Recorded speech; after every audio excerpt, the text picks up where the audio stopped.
Hello, everyone.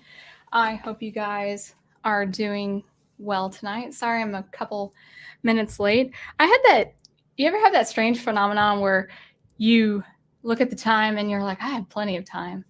And then it's like, oh, 9 minutes. Okay, let's get to it. So that's what happened a few minutes ago. Hope you guys all are doing well. Now, let me pull up YouTube. Can you guys hear me? I actually realize I'm just on StreamYard. So let me pull up YouTube and see where we are there. I hope you guys had a chance to, yeah, it looks like I'm live now. There we go. I hope you guys had a chance to watch my video. If not, that's fine. It's going to be more or less a recap of the video. I think I've left a few things out. I'll pull up my notes. I left a few things out just to, save time on the video. And then we can have a, bit of a discussion because I like the back and forth. I'm not really a fan of the, well, I like the commentary too, just as a fixed video, but my favorite is the back and forth that we have on the chat. So speaking of chat, let's go ahead and welcome everybody. Looks like I have DRY or Dr. Y. He was first, or unless you're a she, I actually don't know. So I'm assuming you're he, but correct me if I'm wrong. Hello, Mr. Matchstick. Let me just go ahead and pop up everyone here and recognize everyone. And Mr. Matchstick, hello. And yes, thanks, Big Al. Thanks for your comment. I laughed at that. Yeah, that just came out when I was recording my thoughts, and I'm like, I think I'm gonna leave that. Hello, Melissa. How are you? And Professor Geek, always a pleasure. He says, I have my sound engraver pom-poms ready. What color are they? And thank you guys for making me a Bitmoji. I wish I had that long hair. I don't. It's becoming alfalfa right now. I just have to get it cut, but I'm sure all the hairdressers and all those guys are booked. And copy paste the soundtrack. I have no idea what you mean, Paladin Demo. And Brian. And oh yes, Daniel Craig. I got a bit confused when I saw the shorter video posted earlier and I thought I missed the show already. I know, actually, so that's what I do. If I have commentary preceding the actual live stream, chances are I'm going to use the same thumbnail. So, unless I get creative, but I was swamped today. I just did the video and then I went straight to teaching. So I just did a quick paste, pasting the same thumbnail and all of that. And wait, let me acknowledge a few more people. I see Aged Boomer, Daniel Heron, welcome. And Aged Boomer, Sound Engraver, South Dakota is pretty good right about now. I'm glad to hear that. I would love to drive through South Dakota again. I've only been through once, and it's just a great state. So that's great. And welcome, Logan. Oh, okay. But thank you for your wishes. I do appreciate that. All right. Now, before I move on, Mom, if you're watching, I had a chat with Grandma last night, and I forgot to email her my YouTube link. So if you are listening, do you think you can email my YouTube link? Because I think she wants to watch it live too. So, and I think she likes Star Wars. I don't know. My grandmother is one of my icons when it comes to godly women. And so hopefully she can enjoy the stream. She's interested in seeing me live. She just laughed. She thought that was the funniest thing. She's like, I can't imagine you doing that. I was like, I know. All right. So let's get down to business. I will pull up my notes. Well, my grandmother would like to watch me. But yes, my mom tries to catch up from time to time. But only the important stuff, like my lecture coming up. Thank you. She is very, very cool. All right. So let's just jump right in. And so what I'm going to do, my notes aren't that long. It's not that extensive tonight. So I might just go talking about the score, talking about the sequel trilogy, the music score for the sequel trilogy, talking about some what I like to call musical missteps, or some telltale signs of the Star Wars score, telltale signs inside the score that is showing us that Star Wars, I think by and large, is really, as far as the music is concerned, is by and large ready to go off into a different direction, even if it takes 5 to 10 years. I actually don't suppose it's going to be that long. So we'll get started. Yeah, same composer, John Williams. And as I made a bit of a disclosure in my video, my commentary, this is a disclosure. This is not a critique on John Williams himself or his score.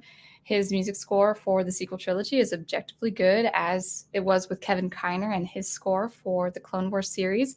These are just things I have found in the music score where it just didn't seem right. It didn't, it was quite off. And actually, I think it was Daniel who made a great explanation on my video in the comments below.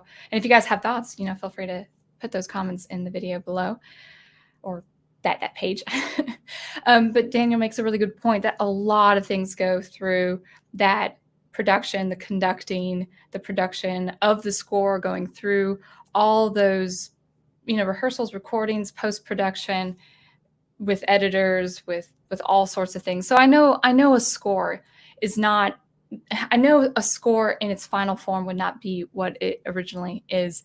And I understand that. I'm more talking about basic, fundamental things about a music theme and why we use music themes in a drama. So I loved that Daniel pointed that out, and I have no doubt. I also, by the way, I said this before, I don't think Williams ever had his hands tied or ever felt that his hands were tied. I think he felt like he was in good company with these people. So he's, whatever I have to say is not an attack on his music score or his talent or his capabilities.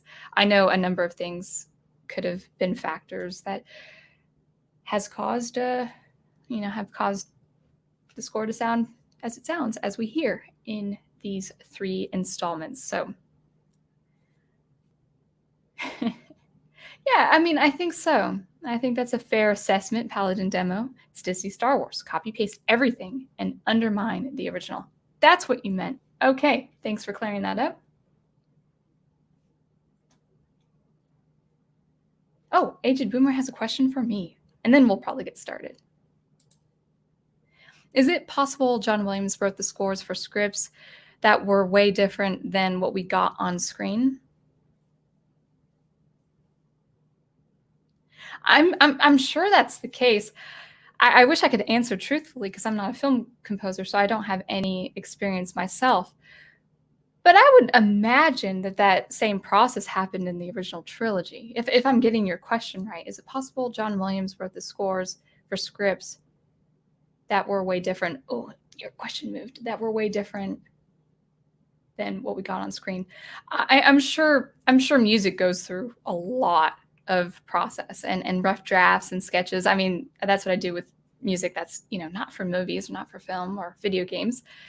But it's the treatment that's not what I mean by a different treatment, because that would have had to happen with the original trilogy, but we did get a great epic score for the original trilogy. Granted, the original trilogy is original in terms of music. Everything's new. Before A New Hope, we hadn't heard the Force theme or Luke Skywalker's theme. So it is a little bit different. And guys, to be honest, besides things like Duel of the Fates and what was the score for the duel between Anakin and Obi-Wan in Revenge of the Sith. I can't remember the name right now. Those were new. Those were new ideas. But apart from that, I really can't remember the prequels. I remember Anakin and Padme's love theme, but that's pretty much it.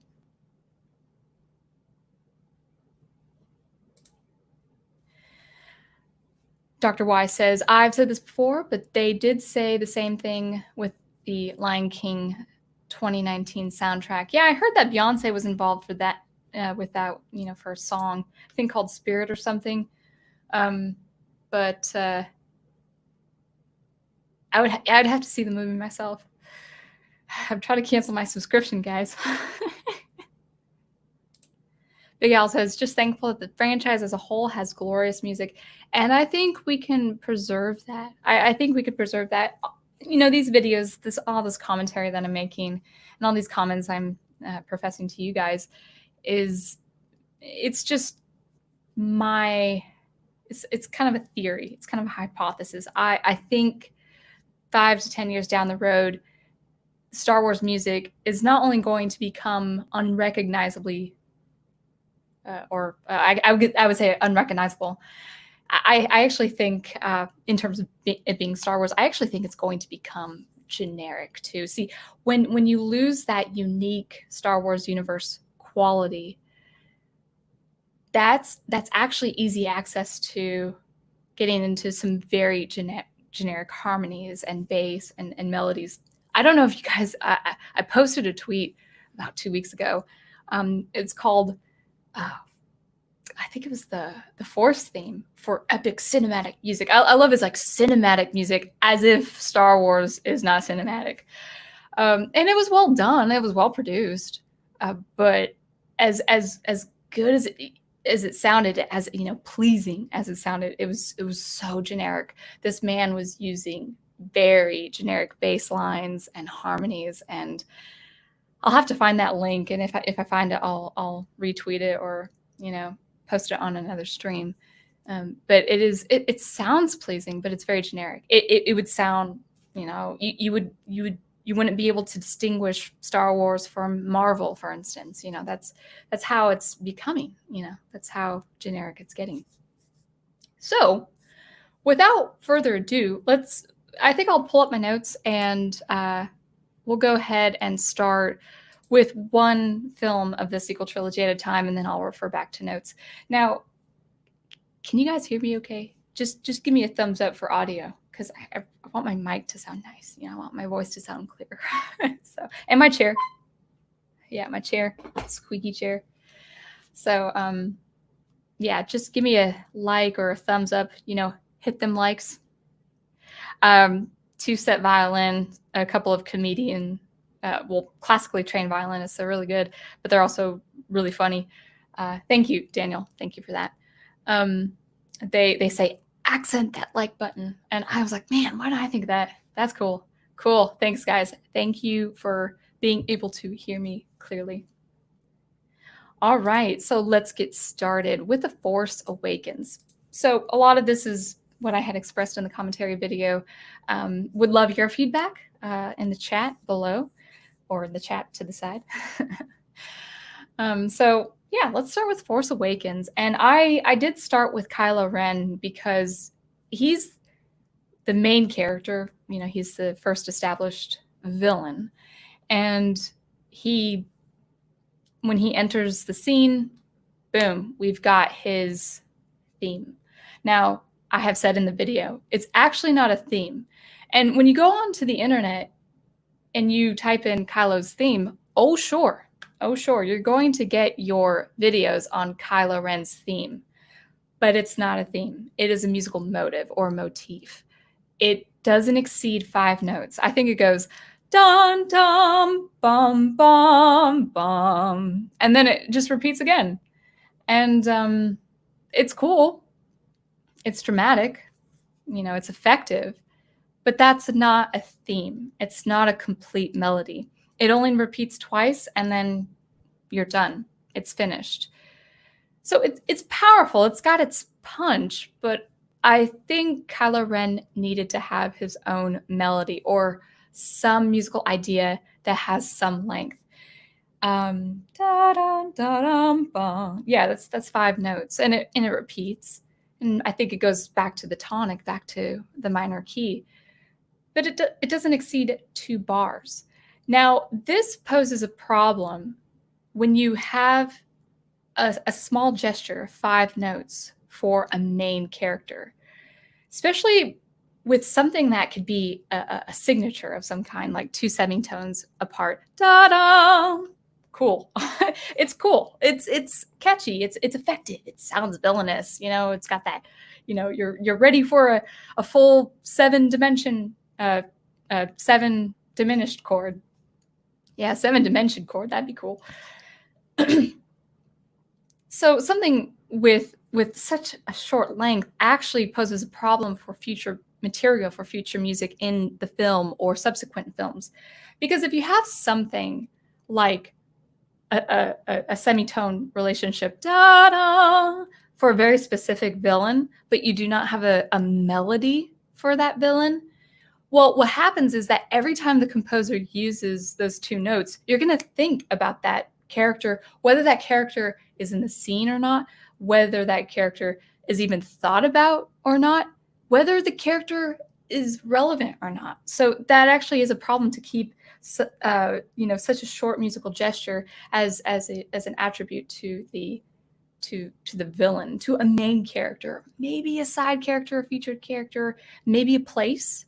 You know, maybe a place like an island could have a small musical gesture, and it's used for that island or what that island represents, for instance. But a main villain, a main bad guy, no, I think he needs a melody as much as the protagonist needs the melody. So I explained in my video that there's a scene where Luke leads Rey up to this Jedi mountain.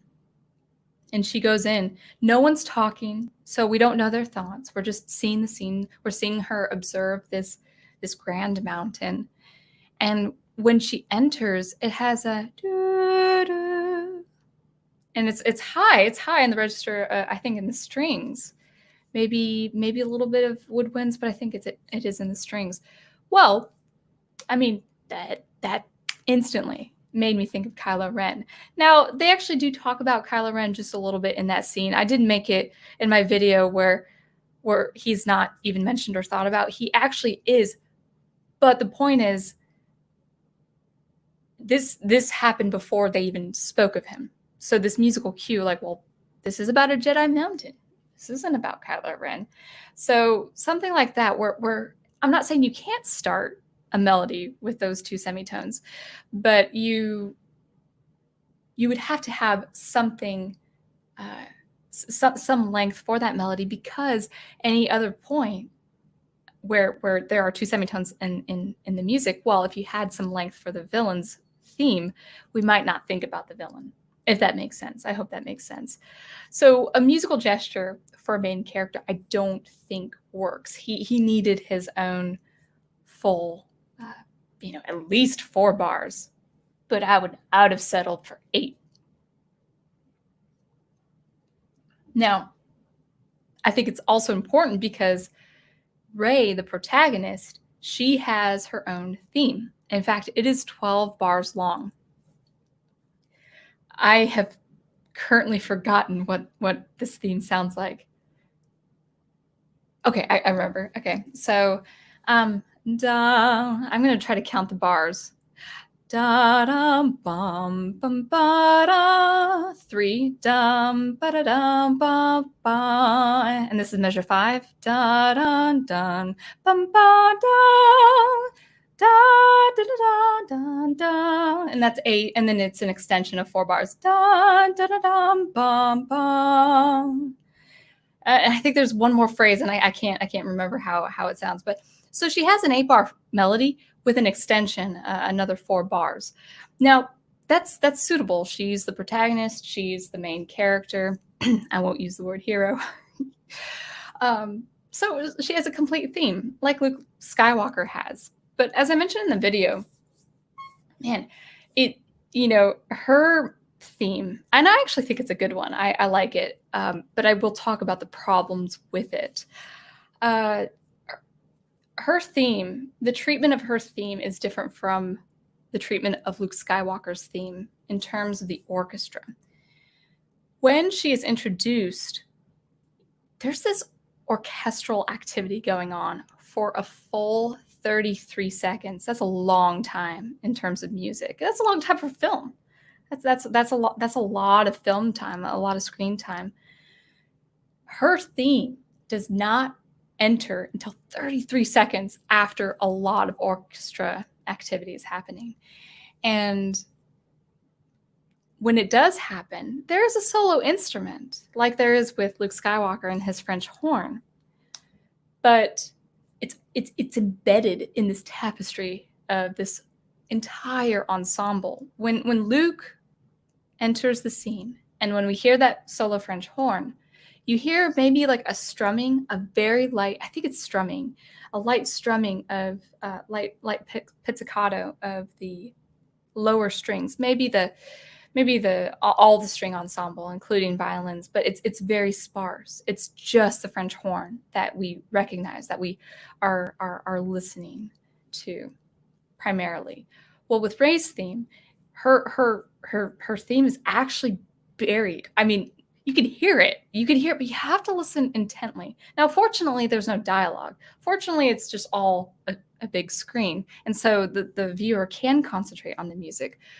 But it's kind of nestled in, and so you have to really listen to it. You have to be intentional with your listening, and so you have to, I would say, actively listen for it. So I would say that's one of the reasons why I couldn't remember her theme for the longest time, because it's not introduced. In fact, some videos on the sequel trilogy music, a lot of people are associating her theme with the intro. And that's what I want to get to next with her theme. Her theme, her music actually, as I just said, has 33 seconds before it actually gets to the main theme. And the intro is very peculiar in a couple of ways. The first way is the instrumentation. It's got these chimes. It's got these little bells that has, oh gosh, it's kind of like, it sounds like Harry Potter or music that you would see in a Harry Potter type setting, where it goes dun, dun, dun, dun, dun, dun, dun. I kind of think that sounds a little bit, was it Deus Irae? I forgot to check that melody. But, you know, that kind of the old religious Latin kind of sound, you know, of the 1500s. I'm thinking of like architecture and all that.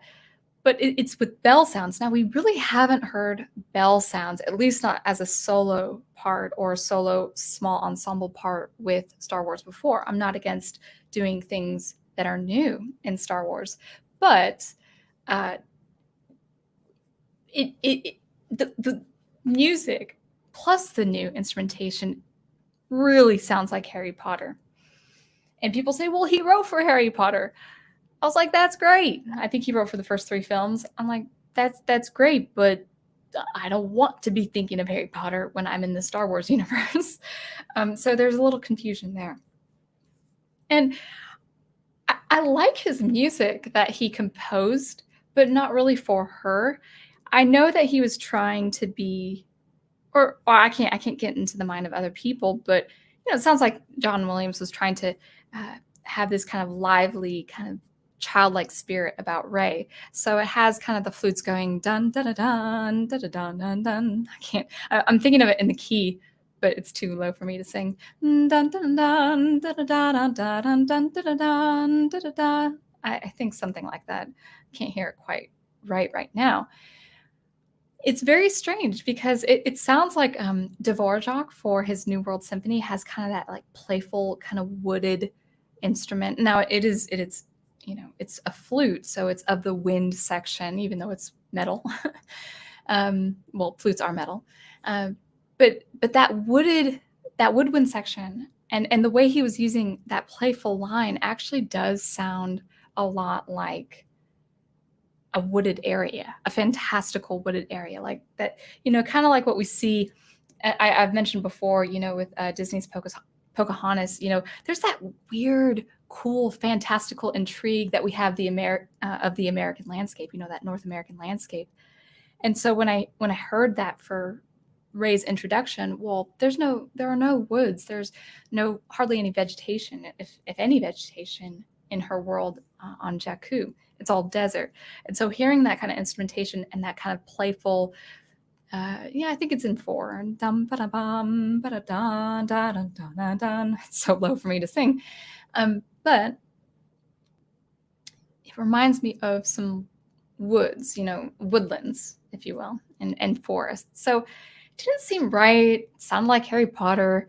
Made me think of trees, and I was on a desert planet. So there are a lot of things, elements in that intro before we get into our theme that was just a little confusing. It's something I wouldn't do regarding the story.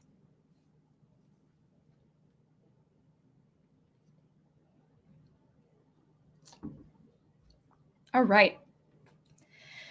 I want to talk about a couple more themes before I break and talk to you guys on the chat. The first is Leia and Han's theme. It just didn't feel right. Did not feel right. And I mentioned this in the video. It's a love theme, okay? So it just feels off to me. Not just with Leia and Han. It feels off that you are showing us a theme or having us listen to a love theme and showing us characters that have split up. Now, in my heart, my imagination, in truth, Han and Leia remain together. They are together. They never split up. Han never becomes a smuggler again. That's all fiction, guys. That's all fiction. The truth, in R2-D2's archives, they had a happy marriage, and yeah, they did it. They are a married couple. Till death do you part, or death do us part, whatever the quote is that you have to say. So the love theme just seemed really off, and it kind of, in a strange way, is a little bit of a slap on the face. It's like, wait a second, you made them, go away, depart, do their own thing, and then you have the love theme. It's not right. Now you could see in The Force Awakens that they still care about each other. They hug, but it's I just, and I mentioned in the video is, Leia's romance with Han is really what changed him as a character for the better. It was all part of his arc. I mean, she was the impetus. She was that moving force in his own journey. And so story-wise, they should have been together. They are together. They are happily married. But that's why that theme is so important. And that's why that theme emotionally resonates with all of us. So I don't know your thoughts on that, if you have any comments. But it didn't feel right that they had that theme. Now, Luke's theme, or the main Star Wars theme, is heard when Luke is not around. I always thought that is just kind of weird. I feel like it's like this weird joke where we just do not see Luke Skywalker until the very end. And then the credits roll and we see Mark Hamill's face as the first name. So he's the last person we see, and he's the first name we see at the credits. It's like this kind of unusual, strange little joke. So anyway, Luke's theme, we don't see him when his theme appears. It's heard when Poe Dameron and his team try to take out this oscillator. And if I get to this, we'll talk about writing, because that thermal oscillator and everything it's connected to is ludicrous. So remind me if we have time for some writing stuff, but we're talking about music right now. But anyway, yeah, so Poe's leading the charge, and then we hear the main Star Wars theme, or Luke Skywalker's theme. And what happens is it doesn't it's not the full theme. It's not even half the theme. It's like half of a phrase, as if the music is, just, cut off saying, Luke's not here. Should I play? It's like the music is asking that. It's like, wait a second, where's Luke? Where's the green lightsaber? We need that green lightsaber. That's what the music was saying to me. And I was laughing when I was listening to that, because it's like, yeah, action, explosions, detonate stuff, and that's fine. But it's the music, like, was trying to sing and then quiet itself. It's like, I don't think I should be singing. That was the impression. So it felt like it was speaking out of turn. It was quite funny. What was not funny, however, is Luke's entrance at the last scene.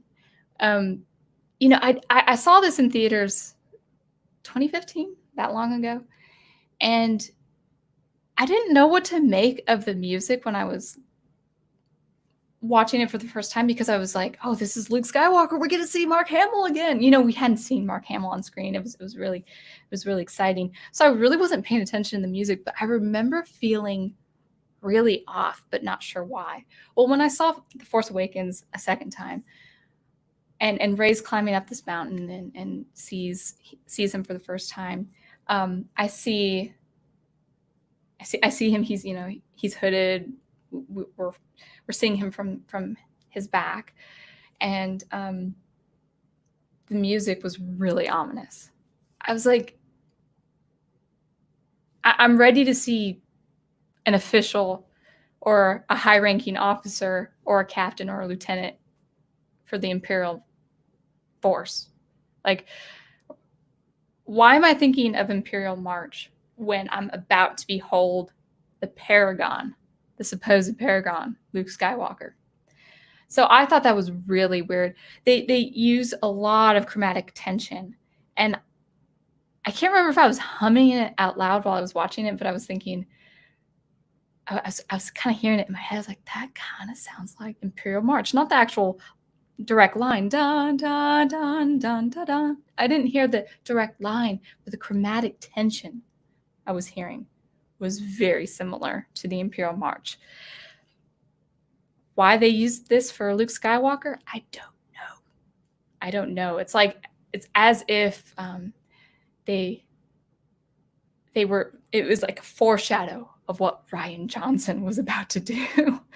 So those are my thoughts on Force Awakens. So let's go ahead and pull these notes down and see what the chat is all about. I see Troy. I think I see Troy. I see Wolf 10 Media. And I saw some questions, I think, before I turned to the notes.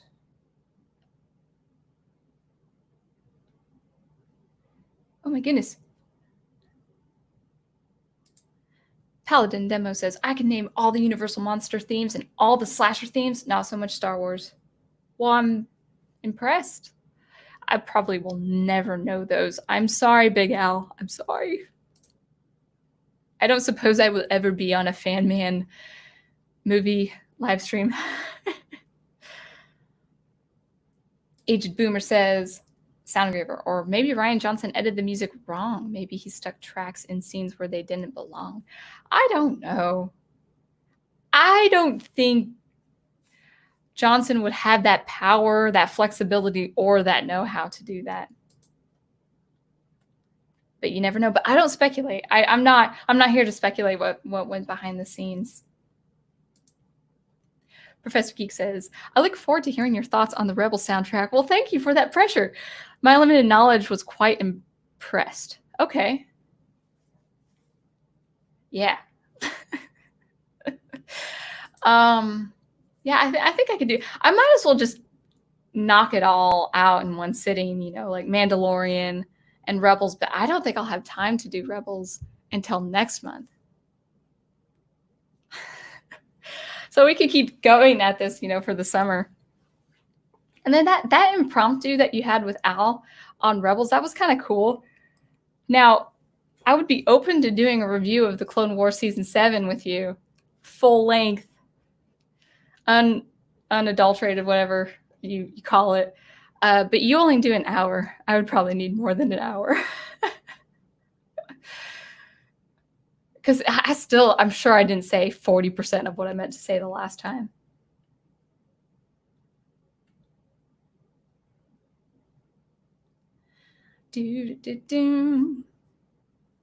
About to hum the Valkyrie. Dun da da dun dun dun da da dun dun dun da da dun. Brian says, from what you described in your video, it sounds like no one really has their own theme. Well, Ray has. She has her own theme. Rose Tico has a theme. I didn't bother to check it. Like how? I don't even think Finn has a theme. Han never had a theme. And Rose Tico has a theme. I don't know. I don't know what to say, guys. Well, I wish I knew who that was. Paladin Demo. Well, you didn't have to say that, Troy, because I didn't know you guys were late. We just got back from shopping. Cool. So I understand your daughter is engaged to be married. Did you guys, was it dress shopping? My congrats to you. That's great. I can answer that for the professor, Agent Boomer. I don't think he thinks anything of the redemption arc because I don't think he saw the Rise of Skywalker. But if you want my opinion, I don't think I have an opinion.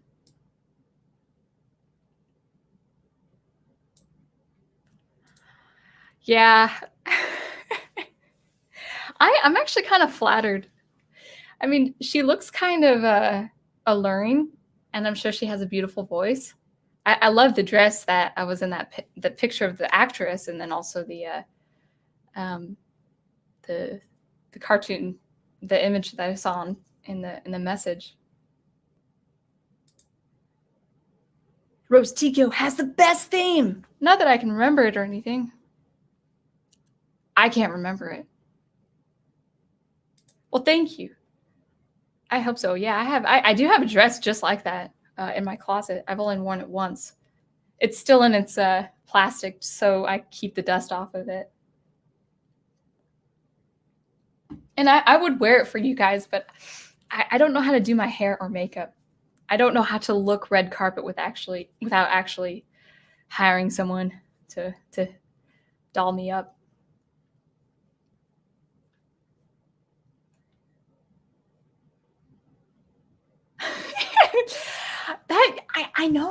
I know. When I first heard it, I thought, Ray, a fairy? That's what it sounds like. It sounds like pixie music, and it sounds like Harry Potter. And I mean, it sounds like John Williams' Harry Potter. So we'll points for keeping the consistency. But yeah. Yes. Okay, so I saw actually his video was what inspired the idea to look into it even more, even to watch the whole trilogy. He did a great video on Rey's theme after The Force Awakens, analyzing it, and said John Williams wrote it to go either way because he knew what? Oh, he knew that Disney had no idea where the story was going. Again, I don't know. You know a lot about John Williams, so maybe if that was part of an interview or an article or something like that, that could be. Yeah, it's. I didn't see that. Actually, I didn't see that video of his. I saw why he wrote a video, and the title is "Why the Score of the Rise of Skywalker Feels Empty." So that's actually what triggered this whole idea to look into it myself, and it's good. It's a good video. He almost sounds like he has a heart attack. Wolf 10 Media says her theme sounded more Jurassic Park than Star Wars. I could see that. I actually, you are kind of right. Because while it's not totally devoid of sounding like Star Wars, like it does have some, it has some level of Star Wars. I can hear it inside the Star Wars universe. There is that. I'm going to give it that. But I can also hear it being from another score of his for sure. Absolutely. Yeah, I know. When you're on live, sometimes your brain just it's like, I did say that, but I have to clarify saying that flutes, yes, are metal, but they're wind instruments. So you think of Well, they're woodwind instruments, you know. But they're not made of wood. I mean, some flutes are. One flute I always wanted to compose for is bass flute. It's very rare, but I don't know if you have ever heard bass flute or alto flute. Bass flute is pretty cool. It's huge, and I think the headpiece actually wraps around like a cane. Yeah, exactly. I think that's what they were going for. And a lot of Wolf 10 Media talking to Troy Pacelli and Melissa. Oh, I forgot I have 2 films to cover too. You should check out Cardinals West rewrite for the sequel trilogy. To me, that is my trilogy. Oh, I'm sure a lot of people have a lot of great ideas for a sequel trilogy. You know, I mean, I'll give this to Disney. They have made this consistent that sequels, you know, for the most part, aren't as good as the originals anyway. I'm not saying that that's true of every music or film, I meant to say, but yeah. But yeah, I'll see if I can remember to check that out.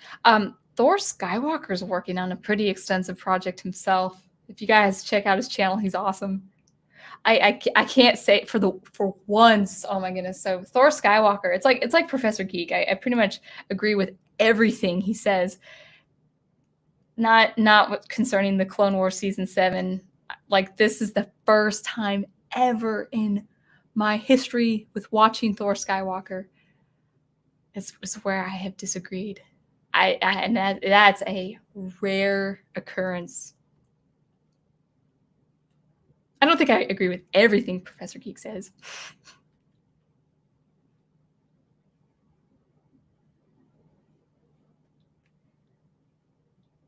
Yes. By the way, imagine Luke fighting with his green and blue lightsaber. Did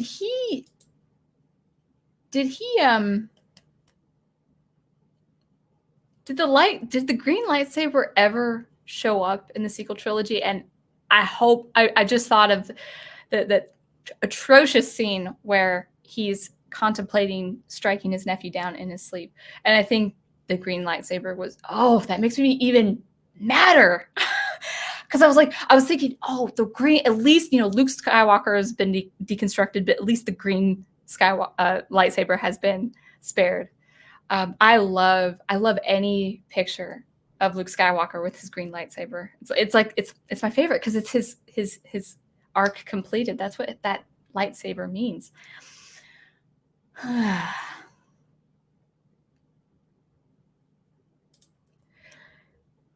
Thor Skywalker is my second period teacher. Professor Geek is my first period. Yeah, that's right. That's right. Oh my gosh. Did it jump down? Hold on. I think it skipped. Sorry, guys. I'm skipping a lot. 1 second. Okay, and I'll do this a few minutes and then go back to the Last Jedi.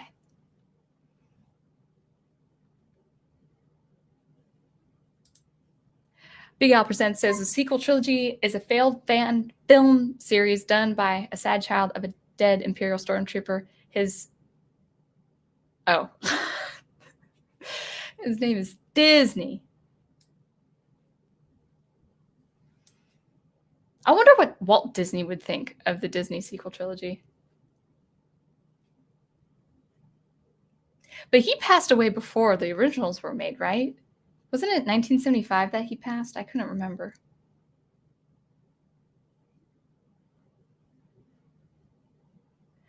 Yeah, I mean, probably. I know nothing about Tumblr, but I probably could get the reference. Yeah, despising mythology. That's why Luke had the Imperial March. Yeah, it wasn't the theme itself, but the harmony was really close. Nanette. Both Troy and I are here. Awesome. I don't even know what that means, Daniel. I mean, I like jug music or blowing into a jug. You can't do many notes with that, right? Like, don't you do bass with that kind of instrument? Sound Engraver Nanette was at the dress shop with her on Saturday. Today was just groceries and hardware. Fair enough. Fair enough.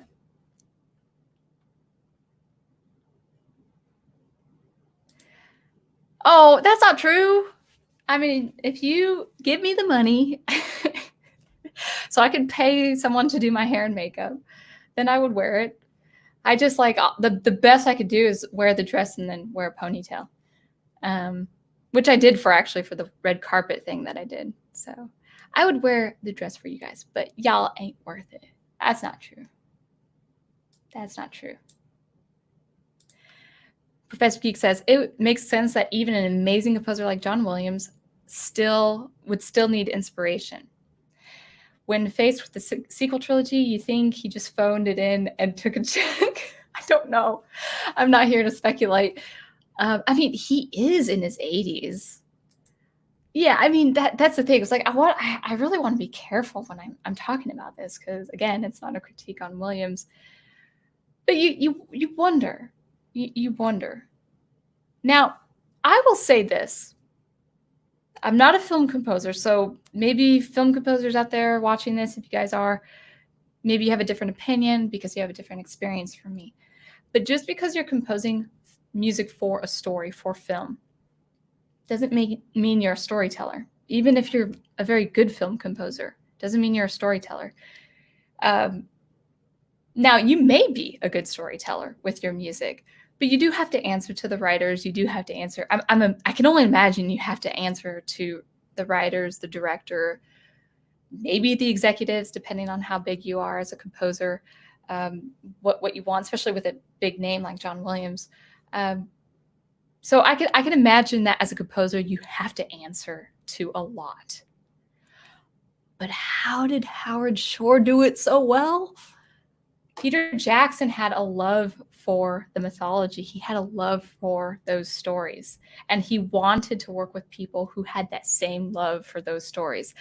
That's just like a rare, beautiful thing that happened, in New Zealand with Peter Jackson and What a Workshop and Howard Shore and all that. I think that's a rare thing. I could be wrong in terms of filmmaking and history and cinema and stuff like that. But I always think with Lord of the Rings, there was a really a special kind of thing that happened over there at the time when Howard Shore was composing for Lord of the Rings. I think he did Hobbit, but I only saw the first two films of that Hobbit trilogy. I did not care for those films. Did not care in the least. That should have been one movie. I was about to say maybe two, but I really think it should have just been one movie. It could have been a long one, but oh man, they put so much into that. So I can't even remember what the music sounds like.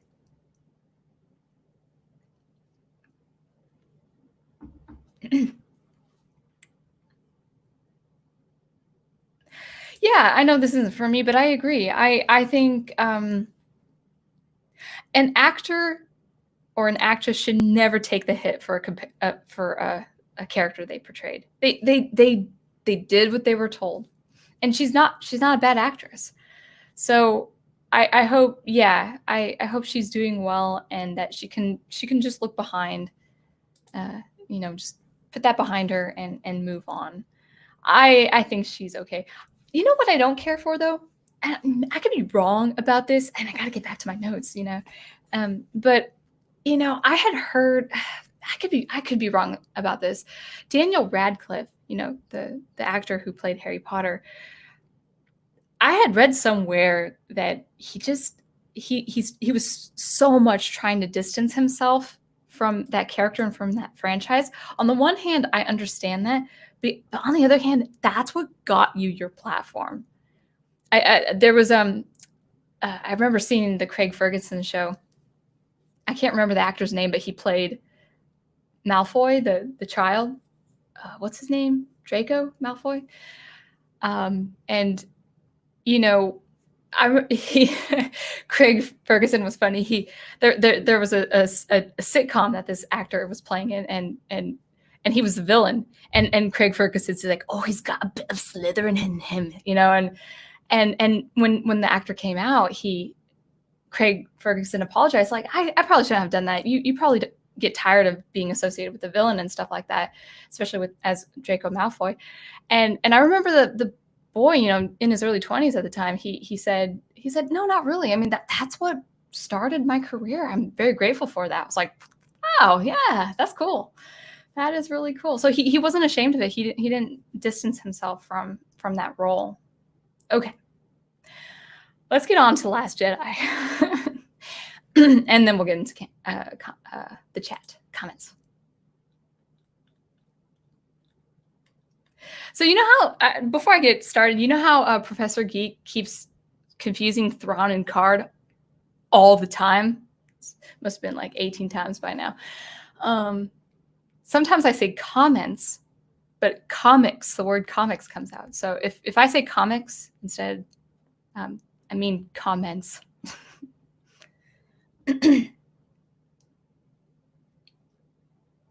All right.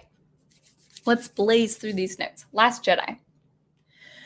So we're talking about Kylo Ren's theme again, which is not a theme. It's actually a motive. It's a gesture. 3 minutes in. Well, actually, not even 3 minutes in. Like the first 2 minutes in The Last Jedi. Kylo Ren's theme is now used for the First Order. And I'm thinking, I thought it was just used for him. He doesn't appear in the scene. And I don't think this happens in The Force Awakens. Unless he's on scene, that motive doesn't really come, at least not in Force Awakens. So when the First Order ships come into view from hyperspace, I was thinking, okay, then you should have just made that motive the First Order threat. And that would have made sense. That would have made perfect sense. And it's impactful. It's good. But it's like, no. I associate that with the Kylo Ren. It's not First Order. It's not Hux. It's not Snoke. It's not any of that. It's Kylo Ren. So that causes confusion. All right. And I did talk about Kylo Ren's starting with the semitone relationship. Da-da! So anytime there's a music cue or an introduction or a transition or some sort of ambience that has that relationship, you think of Kylo Ren, whether he's relevant to the scene or not. And sad to say, he's getting less and less relevant as a character as this sequel trilogy is going on. And there was a really curious scene between Rey and Luke and Kylo Ren's theme. And I mentioned this in the video, but I kind of wanted to expand on it. Excuse me. I had chicken for dinner today. Kylo Ren's theme or motive enters when Rey discovers that Luke has closed himself off from the Force. And he's in this scene, when she discovers this, he is panic stricken because she's kind of going toward this, call to the dark side of the Force, which she never does because she's just good in every single way. She is the bestest ever. But anyway, he's terrified of her calling or responding to this call to the dark side. And he's terrified in general. Like, we know that Luke is succumbed to fear, but he vanquishes it. Like, he's the aspirational hero. We need people like him. So this treatment of Luke, he's panic-stricken. He's just terrified. He reprimands Rey for not even resisting the dark side, but he's closed himself off from the Force. And so this terror, this confusion, this bewilderment of this character that we love so dearly, all of this happens when Kylo Ren's theme is being played.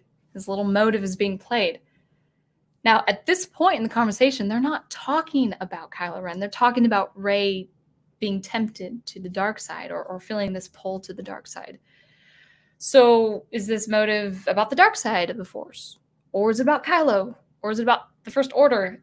Is it about Luke's terror? What is it? Or was this intentional? Was this a foreshadowing of Luke trying to kill his nephew in his sleep before he took a step back and say, no, this is wrong?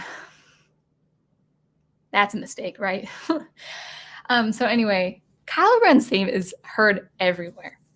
Okay. You know where else it's heard? Did you guys catch that in the video? It's heard with Admiral Holdo. When she dismisses him, when she says, follow my orders, stick to your post and follow my orders now. Like, you should see her face. Like, she's kind of talking like this. It's like, yeah, that's very commanding. But when and not dissing the actress, Laura Dern, she's great. Just the character. But when she dismisses Poe, as soon as she turns and we just see her back and we kind of see Poe kind of doing this and stuff like that, you know what happens? Kylo Ren's motive happens. And so when I was watching this in theaters, I was convinced she was a spy. She was sent from the First Order to thwart them. Like, she was posing as Leia's friend, and all this is about to happen. And Poe's going to declare mutiny because she's an enemy anyway, and maybe she has some cohorts with all of them on this vessel. She turns out to be the good guy. Destroys, I think, a dreadnought or something. I was like, but I thought she was the bad guy. I was convinced she was the bad guy. And you know what convinced me? It was the music. It was like, okay, this isn't Kylo Ren's theme, but it was in Force Awakens. That's why I'm calling it his motive, his theme. But yeah, he, with his theme, I was convinced Holdo was there to thwart the Resistance as the First Order grossly, most unsuccessfully pursues them. So there's that.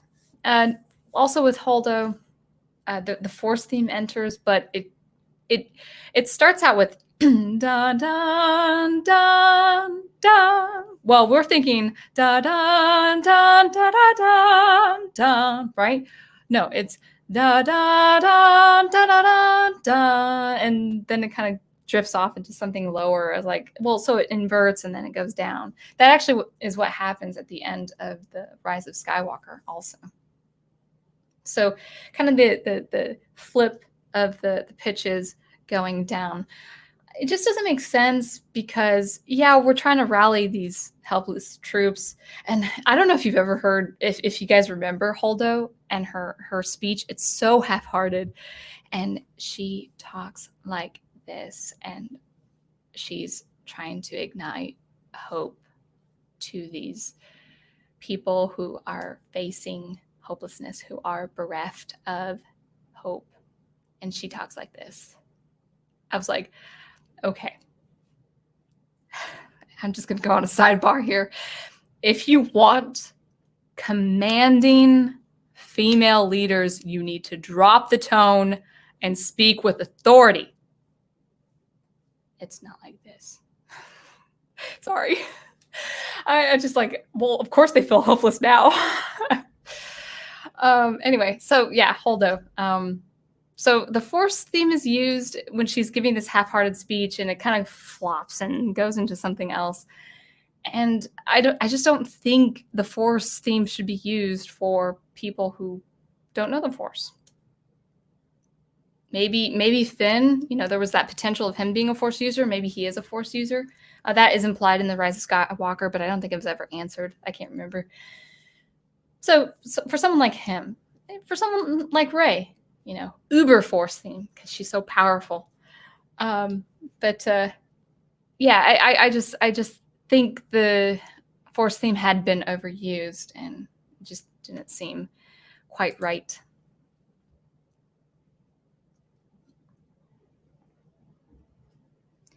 All right. And lastly, the Luke and Leia theme. The Luke and Leia theme enters when they meet for the first time. Now, it's a sweet theme. It's a beloved theme that I just wish was totally ignored when it came to The Last Jedi for several reasons. One is, it's only used once. It's used when Leia discovers that she is Luke's sister. And, there's this kinship. And it's just a beautiful, beautiful scene, with the forest, with Endor. And it's such an intimate moment between Luke and Leia, between brother and sister, before Luke decides to confront his father to turn him to the light side. It's just a beautiful scene between these two characters. And it happens in The Last Jedi when they meet again.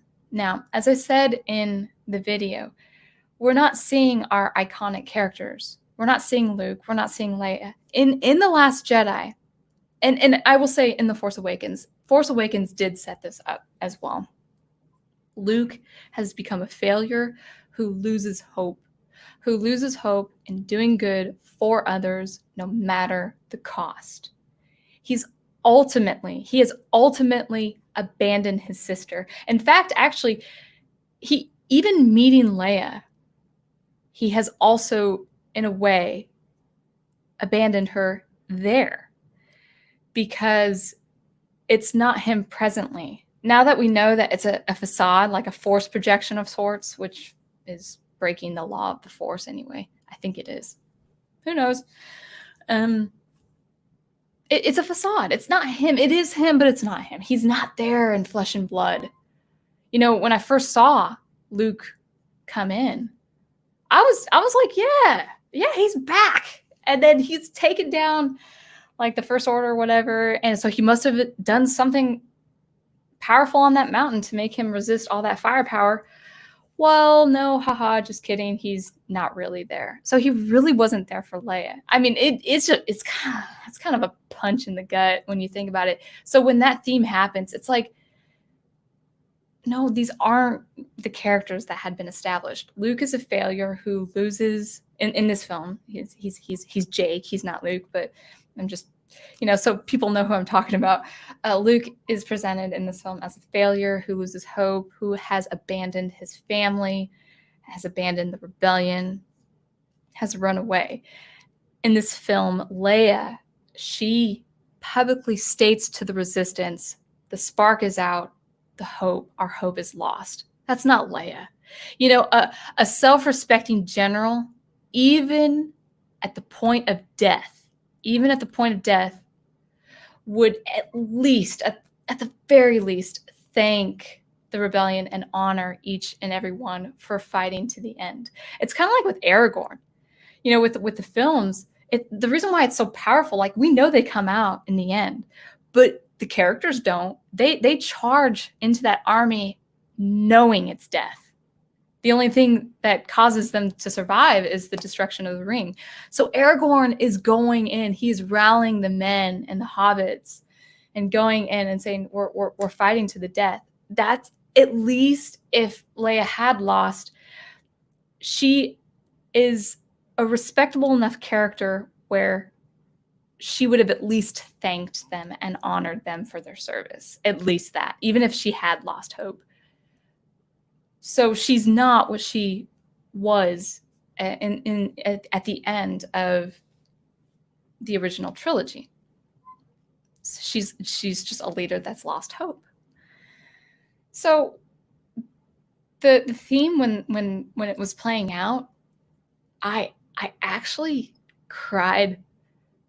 I had not been visceral to in my position on this, but I actually cried a little bit. I felt a little jilted. It just felt such like, well, not only do they not meet in the actual story, but we don't see them together as actors. Mark Hamill and Carrie Fisher, they weren't together for The Force Awakens, and maybe they had that scene together, of course, with Luke as kind of a force projection, but it just didn't feel right. And I actually, I don't have such a visceral reaction against these things.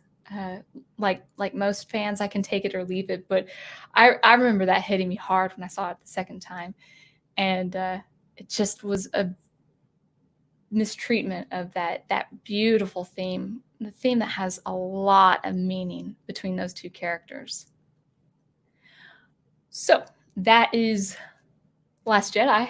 I'm trying to do this before it gets too long. All right, let's see what chat is all about.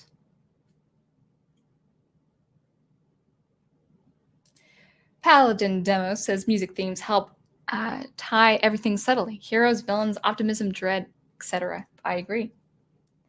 Brian Gilmartin says music themes are typically used to set a mood or express a particular character, among other things. I guess the sequel trilogy didn't do that very well.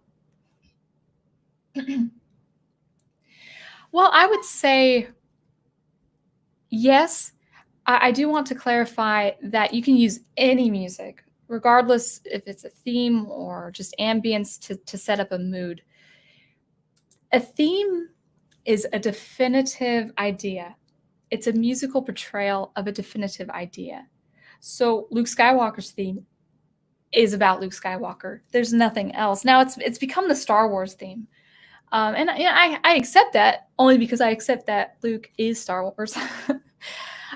So when it's used in a way that's not, for what it's meant to be, that's where it gets confusing. And there are some instances of this in Rise of Skywalker, which we will get to.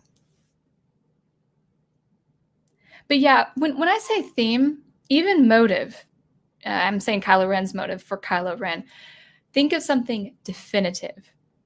I mean, when we get to it, the Lord of the Rings movies, oh my goodness. Shire theme, Fellowship theme, The Ring has a theme. I'll try to learn the Elvish so I could sing the Ring theme. I'm blanking on some others.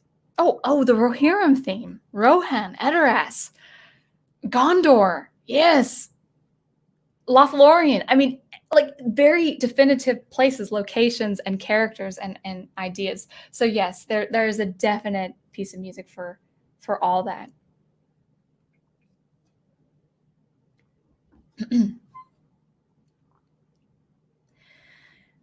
Do not know why my voice is going. I think it's because I was trying to portray that very half-hearted female commander general voice. You got to command respect.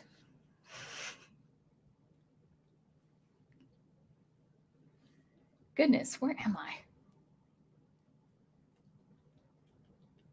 I think the chat pushed back up.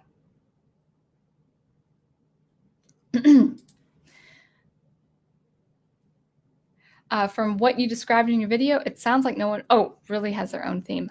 I read that.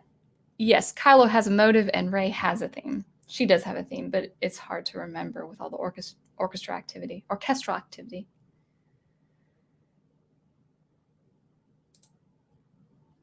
Dr. Y says, Sound Engraver, combine all the titles and you've got the Force waking up Luke and getting him out of bed. Think about it. Yeah, I can see that. Maybe 2029. If the asteroid doesn't hit us, it's not. Do you guys hear about that asteroid for 2029? I think it's going to miss us by 18,000 miles. I believe God will protect us.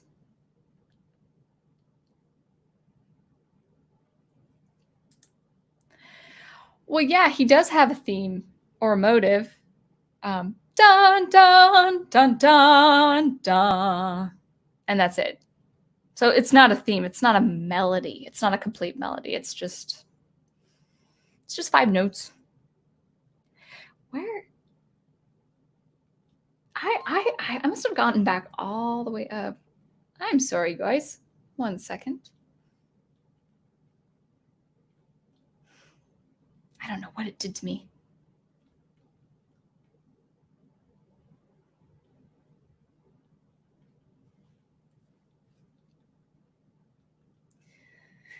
Goodness, I think I went all the way back.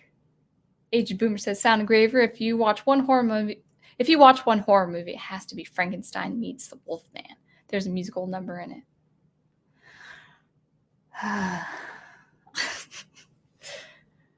I'll try. Maybe.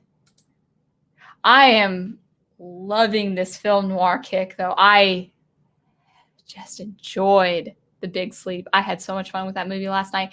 That's going to be a fun chat tomorrow, because I have thoughts on music, but I just enjoyed it as a film too. Really, really nice. Mr. Matchstick says, Sound Engraver, thoughts on the Halo soundtracks? And I've been listening to Chrono Trigger soundtrack, and it's good. I love Chrono Trigger. I don't know anything about the Halo games or the soundtrack, but I understood it was pretty solid. Yeah, Chrono Trigger is great. If you guys are interested, even if it's over your head, because sometimes the things he says is over my head as well, is 8-Bit Music Theory. Check him out. He does music theory analysis on video games, and he's done it for Final Fantasy, Chrono Trigger, all sorts of good stuff. I think I said theory right. If I didn't say theory right, I apologize, or spell it. Yeah, he did this great 3-part analysis on Final Fantasy, is it 4 with Tara Bradford and Kefka, and the last installment with Kefka as for the boss theme is really well done. I think I've seen that last part probably a few times. I've enjoyed watching that analysis. And that's straight up analysis. That is college theory analysis. Daniel Heron says, beautiful women don't need makeup to be beautiful. They just are. Don't drop the mics unless it's an SM58 or SM48. Not your condenser mics. I mean, I wear foundation just so I don't look tired. Yeah.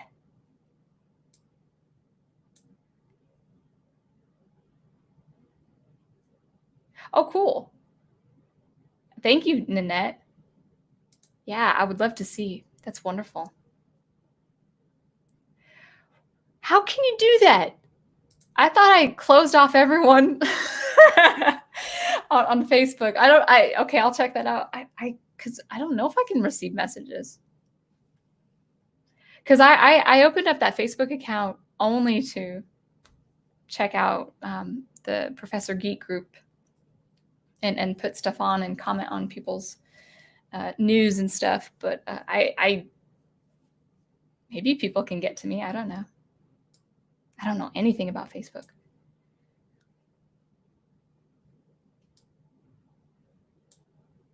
Man, you guys are chatting away. Paladin Demo says, once the attempt on Ben's life flashback. Yeah, you talking about the green lightsaber? No! Even the green lightsaber is soiled. Why couldn't it have been some... whatever happened to it? I bet that green lightsaber just denounced that character, saying, I'm out. I was in this scene. I did not sign up for this. This was not part of the contract. And just took off. We never saw it again. Oh, yeah, I was afraid of that.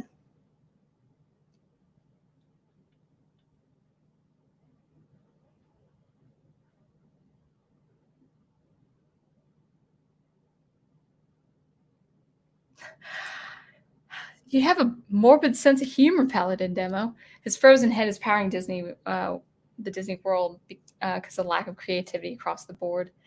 I don't know. I think it's just, I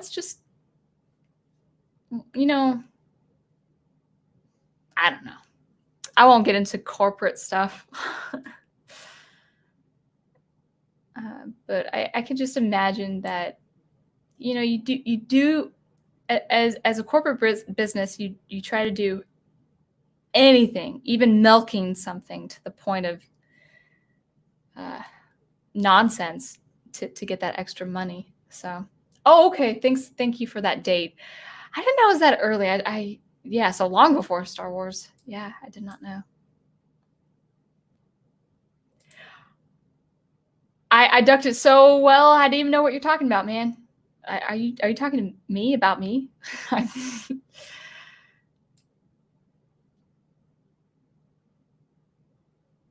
All right.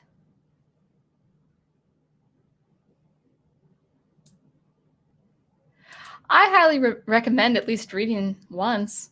I've read the series once.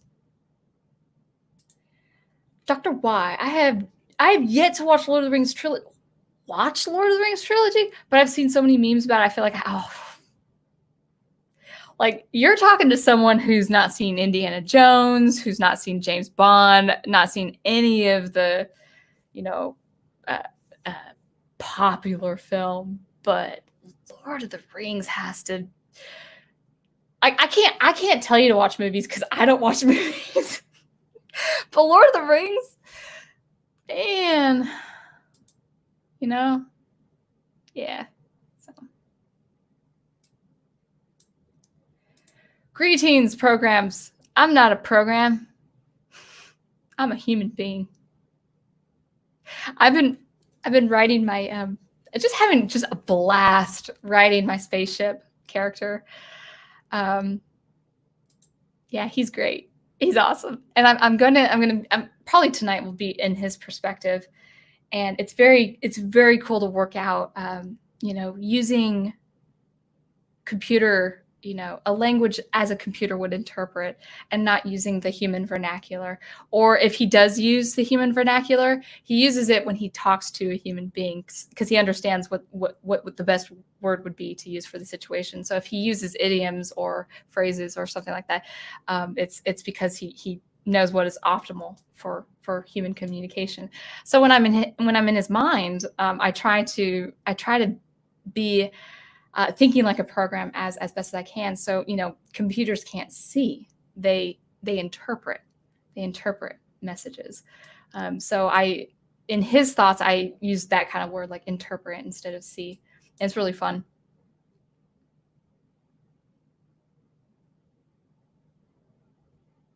Yeah, exactly. Grand Smuggler, Talon, Thrawn. Yeah, just we're on our last leg here on the Thrawn trilogy. Thrawn was all right. He's okay. I hear Troy and Professor Geek and sometimes Big Al, but Big Al's more for Palian anyway. Palian's I think more interesting a character, but Thrawn like he's all right. He's okay. But every other character, I like it. Or I like them. That would be the way to put it. Wow, Soundengraver, I didn't realize you were counting my live stream character name flubs. I'd say I'll never do it again, but I'll probably do at least 5 times. I'll settle for 3. There was one time. There was one time. What stream was it? Was it the Rebels review or maybe it was the reading last week? I didn't know it was that far back, but yeah, you said something that was totally opposite to what Thrawn was actually doing and saying and experiencing. And I was washing dishes. I was like, "You mean card?" And then Big Al says, "Wait, you mean card, right?" I was like, "Yeah, thank you, Al," because my hands were dirty and washing dishes, and I couldn't type to correct it. So, yeah. Do you know how he died? Go watch Rise of Skywalker. It's what they do to Hux at the Rise of Skywalker is hilarious. Yes, I know, Paladin. Me too. I always thought Holdo was an Imperial sympathizer. I know, or some cohort, or because of the music, because of the music.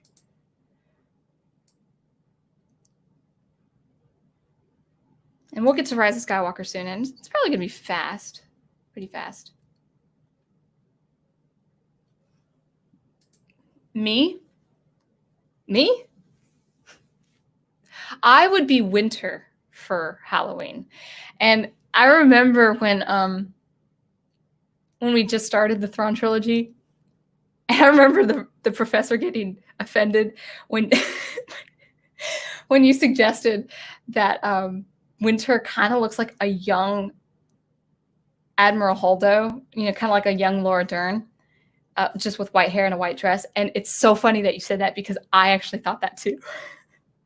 I was like, I can't picture Winter any other way. Like she looks like a younger version of a Laura Dern, only the character Winter, kind of with the way she wears her hair. But instead of that kind of purpley gray brown dress that didn't look so good, it'd be a white dress. So yeah, if I ever did Comic-Con, which I probably would never do. Not against anyone doing it, because I know some of you guys do it. It's just too much energy for me. I'd probably do Winter. I think that'd be cool. That'd be a fun character to dress up as.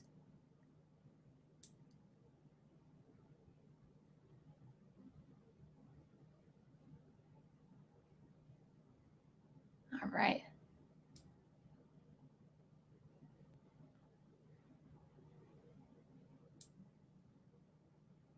Facade.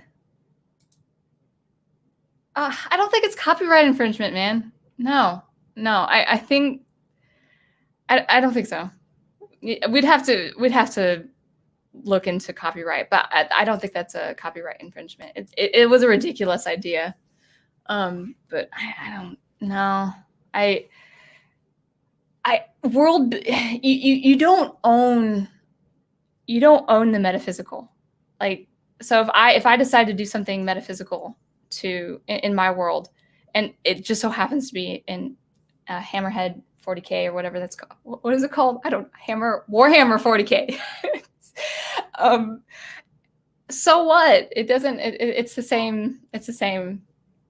Like it's like telepathy, or telekinesis, or teleporting. Like, just because it's in Star Trek, I'm not copywriting and infringing infringing their copyright by using teleportation. I mean, it's the same way. So no, I would politely disagree. It's not copyright infringement.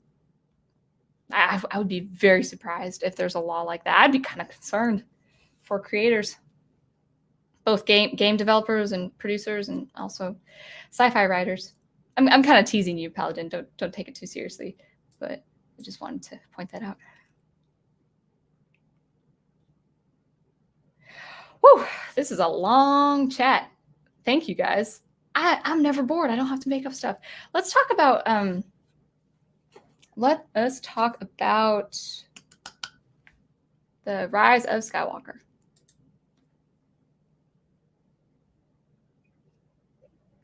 And if we have extra time, if I can get caught up on chat, if you guys want to know some writing stuff, I only have two things to talk about with the writing. So, but let's talk about music. Rise of Skywalker. It's pretty established with, or pretty consistent with its established themes. A couple improper cues there, though. Some bad musical cues. You may saw on my video. Rey entering the second Death Star. That thing should have been just blown into space and should have been far away from Endor, by that point, or unless it was in orbit, unless the debris is in orbit. I don't know how science works. But everything's intact. Even the throne is intact. I was like, oh my goodness. But anyway, she enters the throne room, and it's the same music and the same instruments, the exact same instruments as when Luke pulls off Darth Vader's helmet and sees his father. How is that scene? How are those two scenes connected? I mean, that even when Luke does that, it's not in the throne room. It's way away from the throne room. He's getting back to his shuttle and trying to save his father before he passes. So locationally, it doesn't make sense. That was, when I had heard that, I was like, what? And they don't even bother to change the instrumentation. So I thought that was kind of strange. I didn't mention this in the video, Leia's theme. I think it's appropriately used for the most part, but I think its frequency is a little off. I think it's used too much.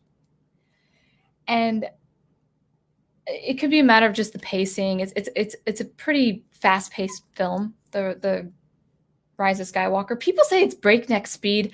I didn't interpret that. I didn't feel like it was breakneck, but a lot did happen.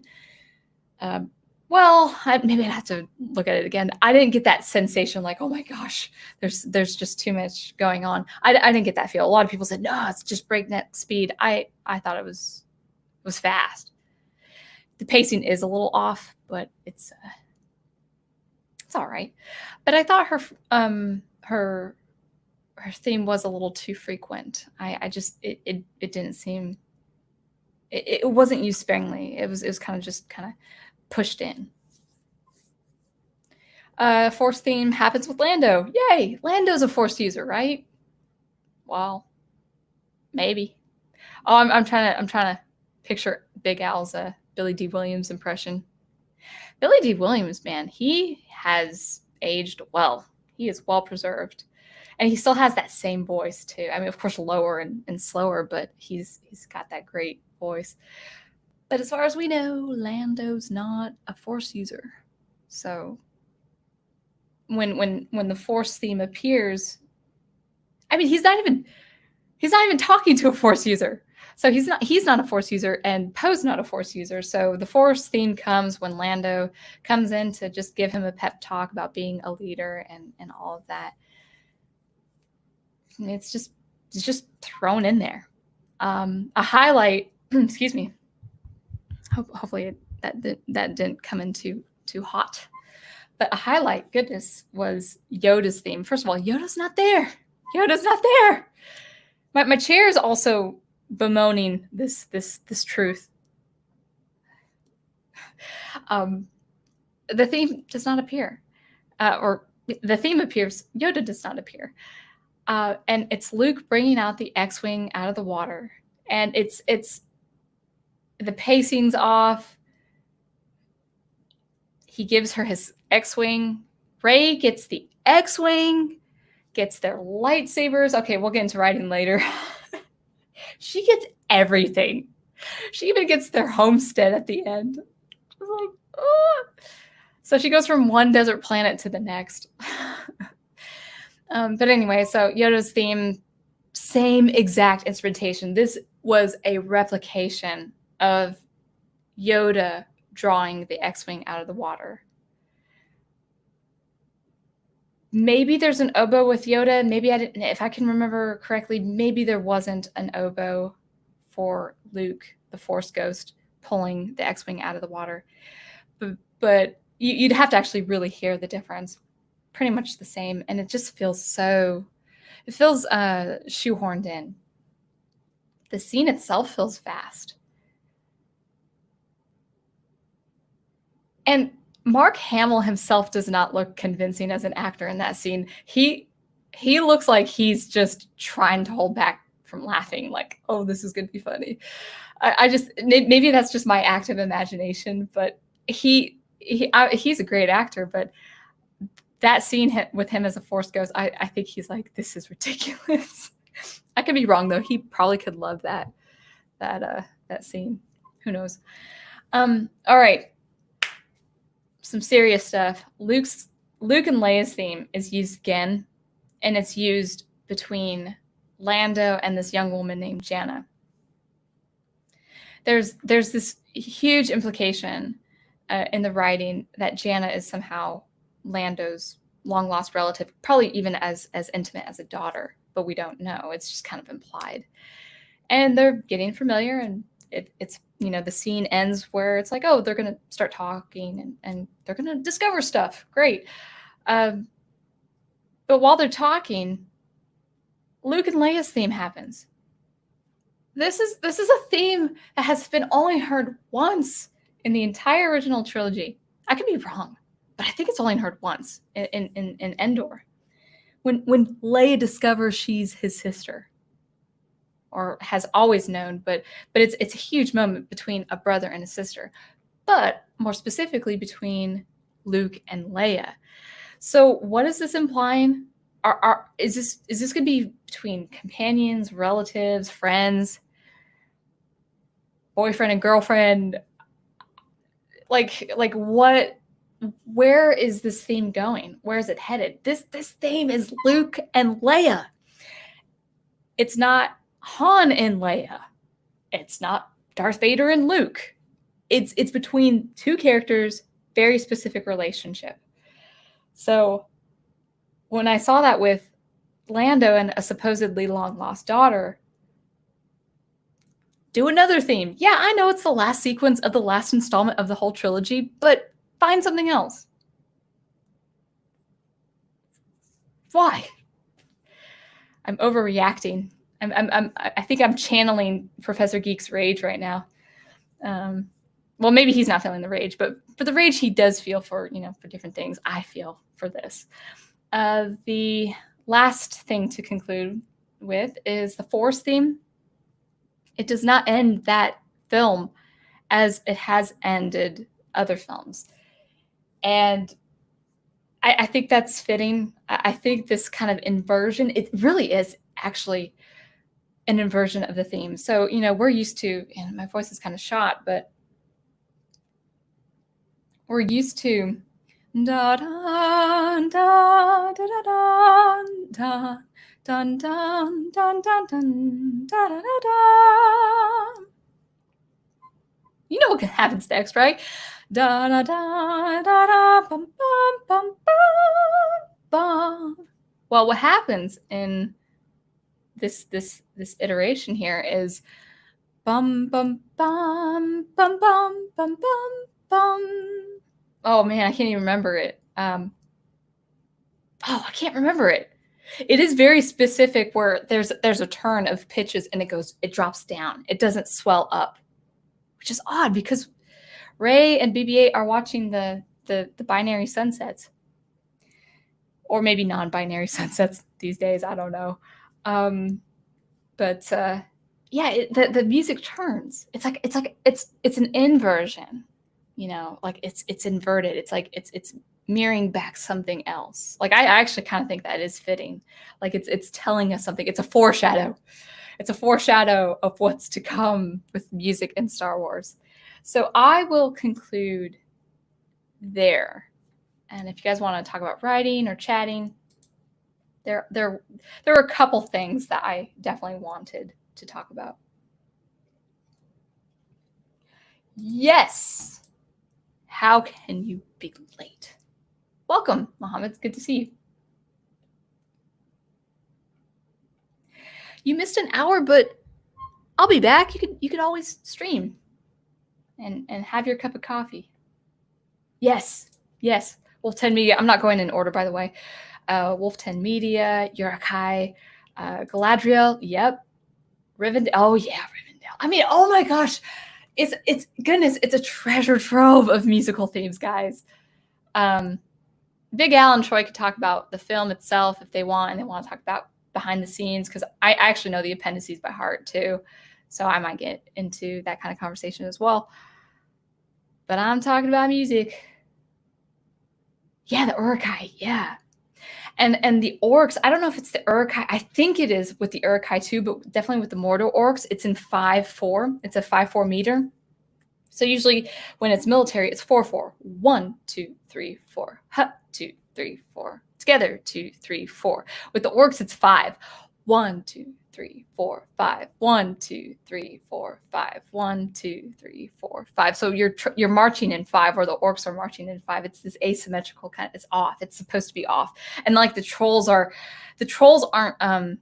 when they're marching up to the gates of Gondor, the trolls aren't marching 1, 2, 3, 4, 5 like that. They're going 1, 2, 3, 4, 5. 1, 2, 3, 4, 5. It is really disturbing. And so these orcs, gosh, I'm getting excited just thinking about it. These orcs are just, it really conveys a sense of dread, and like this is going down in a most unpleasant way. I love Howard Shore deciding to do that, where they're banging 1, 2, 3, 4, 5, 1, 2. It's really freaky. I'm freaked out just kind of thinking about it. So yeah, good stuff. Oh, good stuff. That's going to be great commentary. I might do more commentary on Lord of the Rings. I just don't have Lord of the Rings. I don't have the DVDs.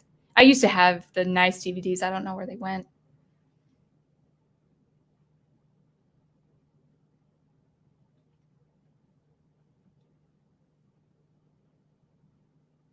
Now, my grandmother may be watching, guys. My God-fearing grandmother. So watch your language in the chat. Brian says, real heroes never give up, even in the face of impossible odds. They are heroes being presented to us. Oh, these heroes being presented to us are frauds wearing hero skins. Guys, I'm sure a lot of you know, I think Casey Scott is aware of this person. I'm sure a lot of you know this channel. I'd be surprised if you didn't. If you don't, go look him up. He has been on fire the last several weeks. The Fourth Age. RJ from the Fourth Age. It's logical, it's succinct, and it's mind-blowing what he's coming up with. And it's stuff that I've been aware of, but he puts it in a very succinct manner of speaking. So good stuff. And I think he studied philosophy or humanities or something. He has a degree, I think, in philosophy. But what he's saying, how people are writing heroes now who are actually villains by nature, by definition. It's good stuff. And the last 2 months of his weekly posts have been rock solid. And he had a pretty sobering one yesterday he posted. And it's not a political channel, so I won't comment. But I would say if he's right, we got to be ready.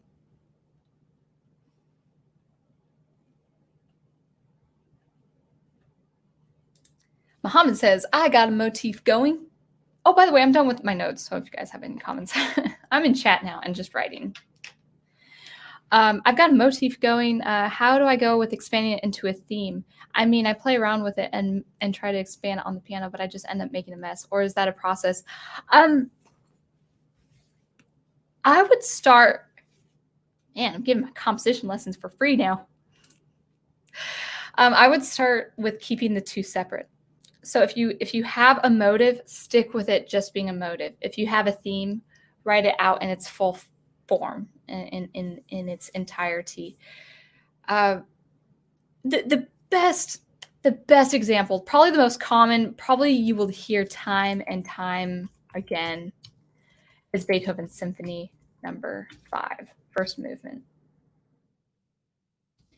First movement. Excuse me.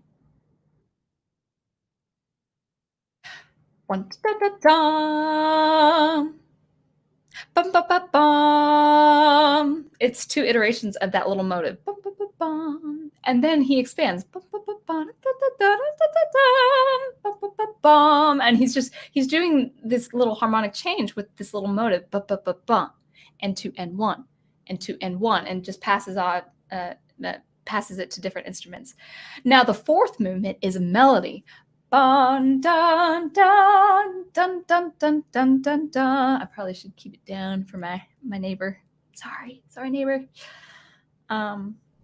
So I would start with that. Either write a melody just by itself, or write a motive and expand on that. But I would not mess with the 2 just yet.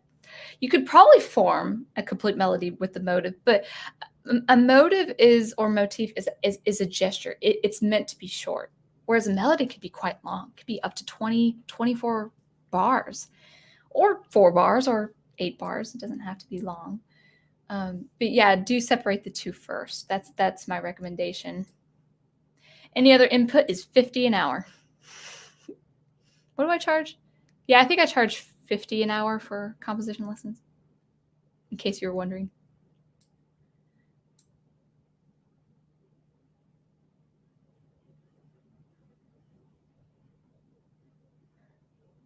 Yeah, I would agree with you, Paladin Demo on Facebook, but I'm doing it for the professor. I'm doing it for the gang. I wouldn't have done it if, geez, I probably wouldn't have done it with, if a certain platform was not acting up.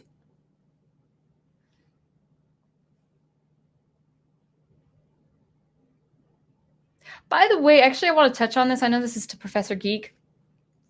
Blade Runner, I think, is noir.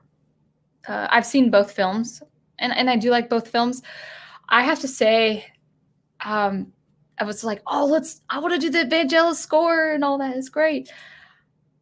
I appreciate those films for what they are. It's a little decadent for me.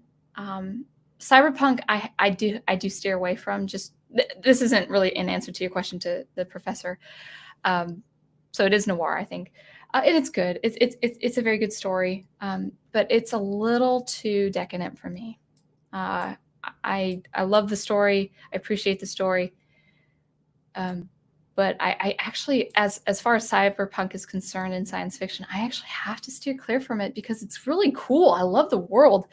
But every instances, William Gibson, Neuromancer, Snow Crash, Neil Stephenson, has just been so over the top decadent for my taste. So and it's unfortunate because actually Gibson writes really good prose. I loved his world building, but it's just too much for me.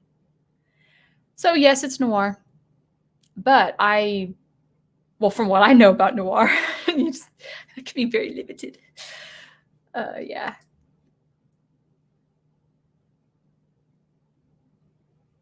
I've not seen any James Bond. Daniel Craig.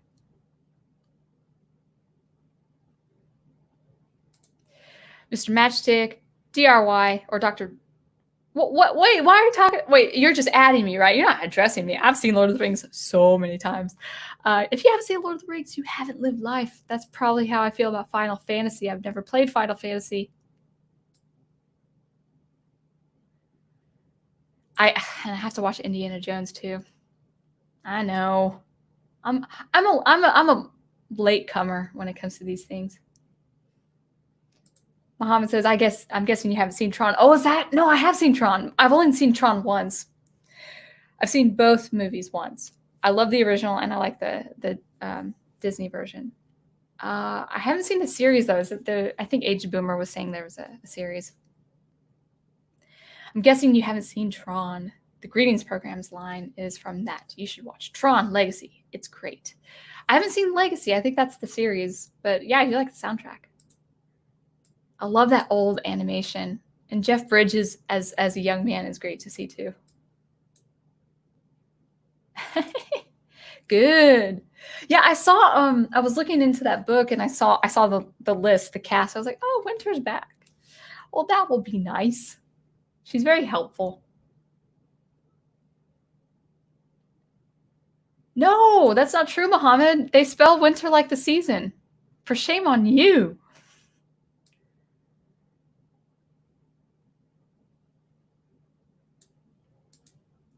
When it comes to IP law, and this is Troy, there is what really constitutes copyright infringement and how that law is abused. That could be a whole separate discussion, probably a separate discussion I would know very little about. But it's like, I mean,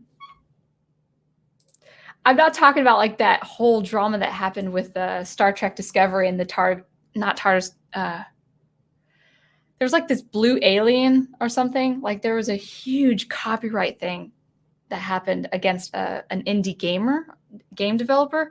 I'm not talking about that.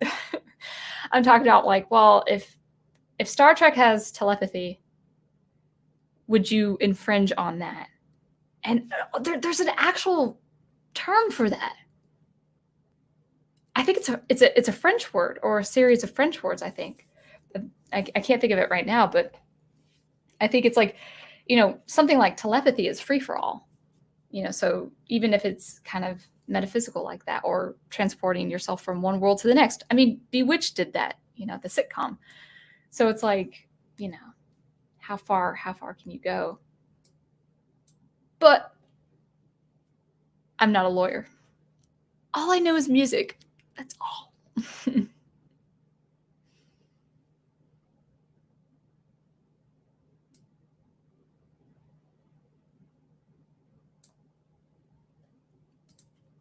Sound engraver. Isn't it amazing how you can just find your relatives so easily, despite the fact that those same relatives can be across the whole galaxy? Yeah. Yeah.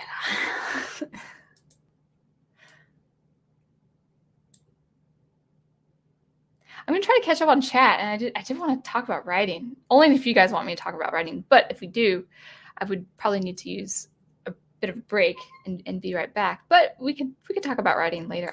It's not that bad. I don't think I have that much to talk about. Not as much as Clone Wars.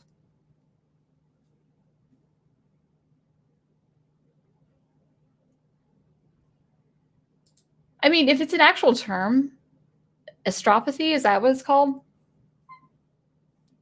Long range telepathy. You could. Does it have to do with quarks? Like I don't know.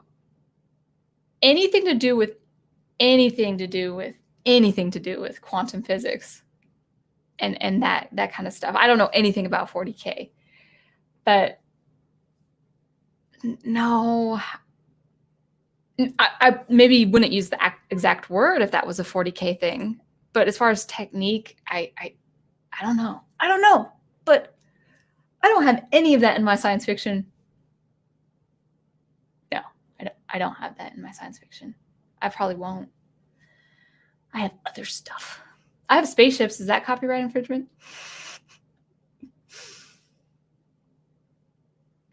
Aw. Your vocalizations of the musical themes is fantastic. Takes me to Tatooine. Thank you. My voice is very dry today.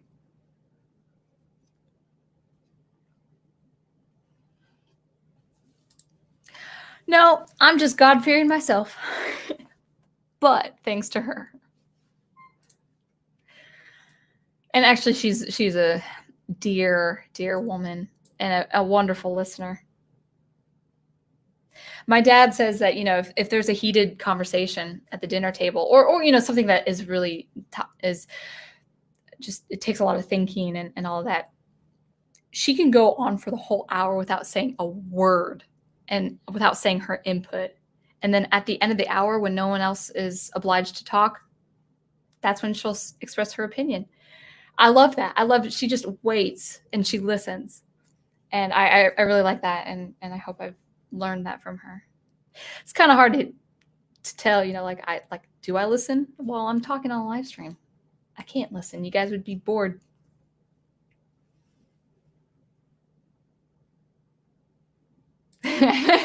Your enthusiasm for this is Big Al. Your enthusiasm for Lord of the Rings is infectious. Can't wait to watch the films with you. I think that will be pure joy. That's gonna be so much fun. No, not Beware of Grandma. She's sweet. She's a dear woman. She is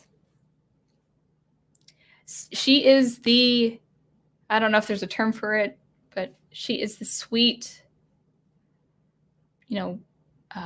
snickerdoodle kind of a grandma. She's what every grandma should be.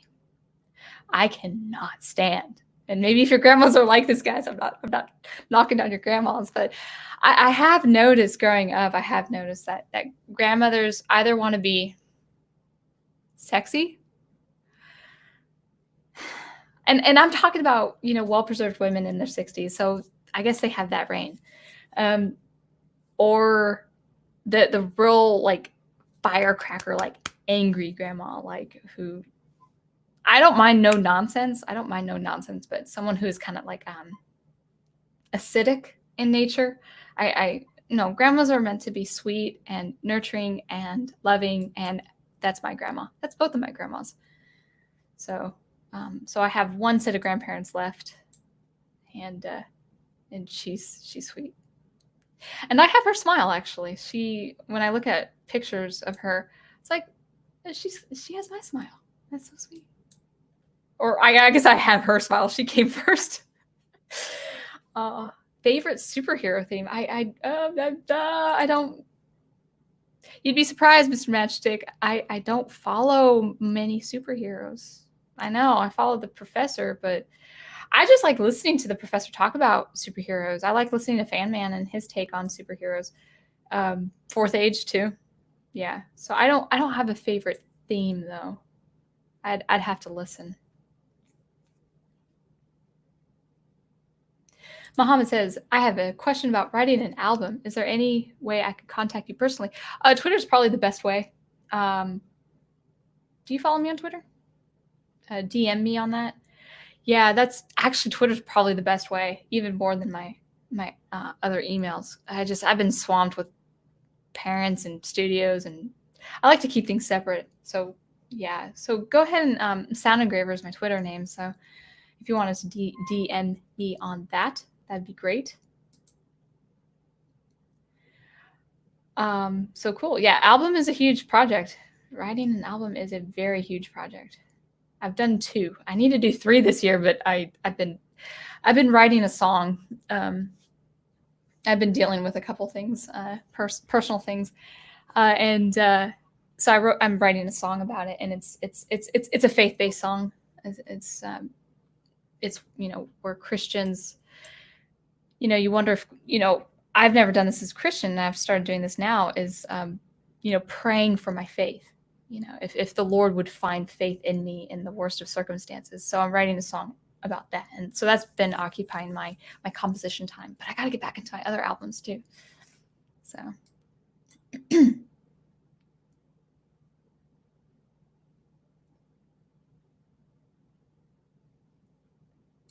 That is correct. The joke is that the current actor for James Bond and the previous 4 films is Daniel Craig. I'm sure I knew Daniel Craig. I know Don Craig.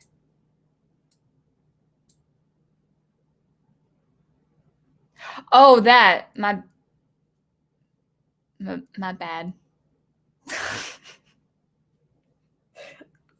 I haven't read those, so yeah, sure. Yes, okay. Glad we made that comparison. Okay, so the Prof has a character called Winter that is with a Y. Star Wars Winter is spelled as the season is spelled.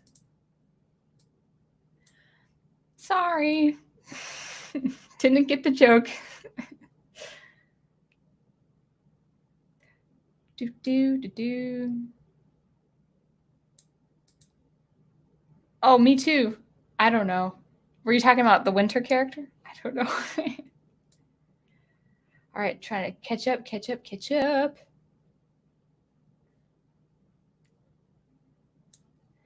Dr. Y says, Paladin Demo, is there a thing called cosmic telepathy? The thing is, the thing I read gave Martian Manhunter as an example.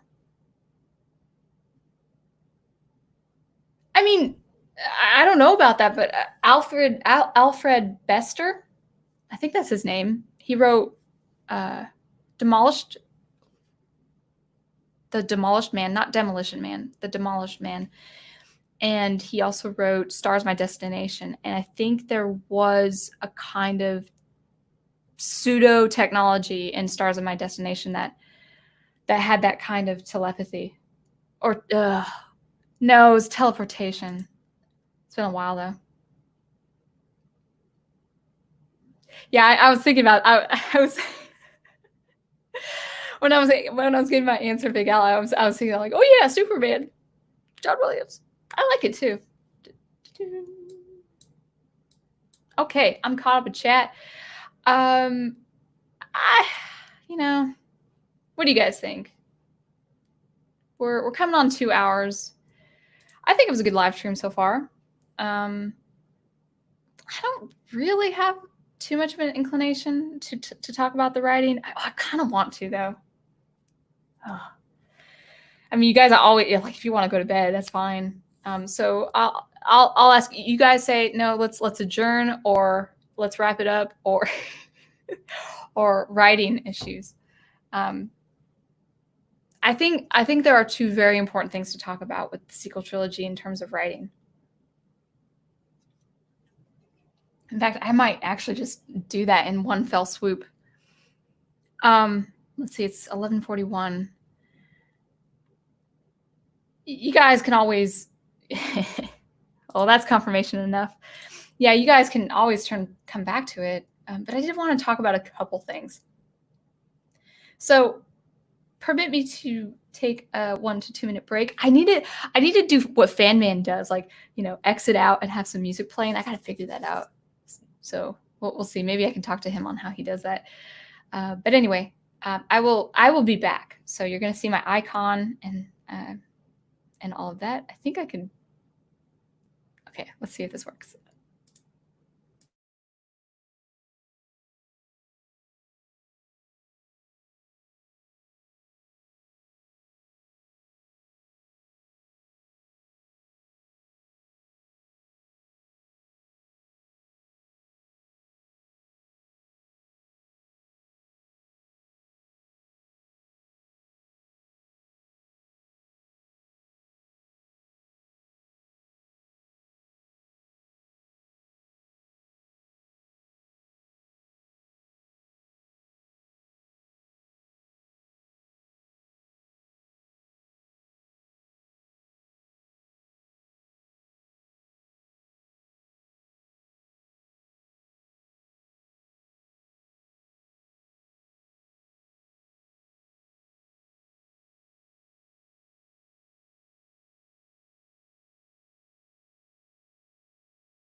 Dun dun dun dun dun dun dun dun dun dun dun dun dun. Yeah. Okay. Can't convince you long enough. Okay. So. Yeah. Okay. So I got some confirmation. Go to bed. Wolf Media says go to bed. I can't. I stay up until 2. I'll probably write right after this. So yes. Let's talk about a few, really two things about the sequel trilogy that I think are kind of serious and they're worth talking about with writing. We're going to start with the metaphysical. Now, when I say metaphysical, I really don't mean anything that is like the pseudoscience of metaphysics. It could be that could be a part of it, but metaphysical is anything that happens outside an established world, even a fantastical world like Star Wars with the Force. So when you introduce new things that have not been established, as far as we know, with the Force, and maybe for you EU specialists out there, maybe I could be wrong about that. But as far as we've seen in the films, and as far as we've seen with the cartoons, or I should say animated series, there are things that have rules. There are laws with the Force. So this started happening with The Last Jedi. And it was a matter of matter. So Rey and Kylo Ren have this Force communication call, like this Skype. We call it Force Skype. Although Skype is becoming obsolete now, I think. Poor Skype with this pandemic. It's now Zoom, which is terrible because Zoom is also a good manufacturer for a recording company for a voice recorder and a field recorder. That's besides the point. So Rey and Kylo have this kind of Force dial up, this communication. We haven't seen this before. Well, no, that's not true. We've seen it with Luke Skywalker and Darth Vader when he's calling out. But it's really more of like a with Luke and Vader. They've already established a bond. Vader's he's known now for some time that Luke has been his son.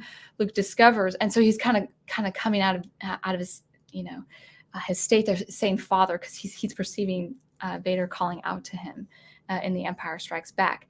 This is a different thing, though. What I mean is, like, to be fair, just before I start that, I have a twin sister, as you guys know, and we've actually had instances where we've known the other was in danger without even being called or texted or anything like that. So I think if you are close to someone, if you have a connection, especially between two sisters who are really close, for instance, you can have that sense anyway. So with Luke and Vader, I've always had that sense, like the Force could enhance that, but there was already a bond. There's not been this believable bond with Rey and Kylo. Luke loves his father. At this point in the story, Rey does not, like Kylo in the least. But what makes this different is it's implied in the writing that Rey not only can communicate with Kylo, she can see Kylo talk to her. He could actually see Kylo, or he could see Rey talk to him. But there's this idea, whether it's just a play on the viewer or whether the characters are seeing it themselves, they're seeing the person, but also the room the person is standing in. That has not been established. Now, it's a little ambiguous. It might be just what the reader or what the viewer is seeing, and the filmmakers kind of playing with the viewer like that. That's not responsible filmmaking, for instance. Kylo Ren asks, hey, I can see you, but I can't see past you. Like, can you see where I'm standing? Can you see this environment? So even in the dialogue, it's implied that Rey not only can see Kylo, but see his surroundings. That hasn't been established. That has not been established. On top of that, the scene ends where, Rey's standing kind of in front of these crashing waves, so she's getting splattered and all of that. But when she's speaking with Kylo, he's inside. He's in controlled space, and he finishes his discussion with her, and then a wave crashes toward her again, and then crashes onto his face, and then you can see water come from his glove. So matter has been transported. So not only can they see their environments as though that you're seeing me in my screen right now, only more in an immersive sense. Now it's matter is passing to different worlds. This is the metaphysical, and not in a good way. You can use the metaphysical, but the metaphysical has to have already been established. If it's new, it can be used as a revelation to the character or to a world of people. But for something like Star Wars, unless the writers have adhered to the EU, which I don't think they have, because Lucasfilm has made it clear that they didn't look to the EU for for most cases, they didn't look to the EU for inspiration. So, correct me, guys, if I'm wrong, if the Force has been explored this way, or we can consult with George Lucas himself. But as we have seen it in films, this has not been established. And it's kind of it's done in a way where it's an afterthought. Because it's not, for The Last Jedi, it's not part of the plot. It's not like Kylo Ren seeing the water in his hand, like, what is this? I have to discover more of this kind of power in the Force. That would have been a really good intro to a new metaphysical establishment, where a character, whether light side or dark side, maybe the light side is trying to stop it from happening, so the dark side users don't use it and implement it. That would be a good plot. I think that would be a very effective plot in the Star Wars universe. But it's like an afterthought. I'm like, oh, water just came at me. Cool. That's not appropriate. That's not an appropriate use of world building. I think the professor and Big Al were talking about in their impromptu last night about the world between the worlds in Rebels, and I don't know much about Rebels. I've seen a few clips. I don't care for that idea. I haven't seen Rebels, so I really don't know its context, but I don't like the idea. It's when you insert time travel, you're just opening up a Pandora's box of opportunities and also weaknesses. You make things. It could cause a lot of errors. I meant to say, yeah, force zoom. Klatu barada nikto. Kiatu, is that how you say your name? So thank you. Welcome. Good. So anyway, that's the first thing. Now it gets amped up in The Rise of Skywalker, where it's a cool effect in the film, but now we go full on lightsaber battles using the metaphysical.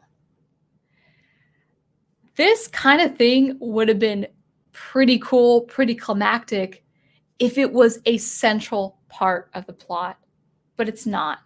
It's just a simple obstacle that Rey has to face, and then she goes off somewhere else. So, it would make sense that if something like this happened in the Star Wars universe, then the dark side users would want to find it and want to, exploit that power and transport at will to different locations. That'd be effective. That'd be strategic. Lightsaber fights would be so climactic for that. Like the light side users wouldn't be able to sleep at night. I mean, it'd be that kind of cool plot, but it's not treated that way.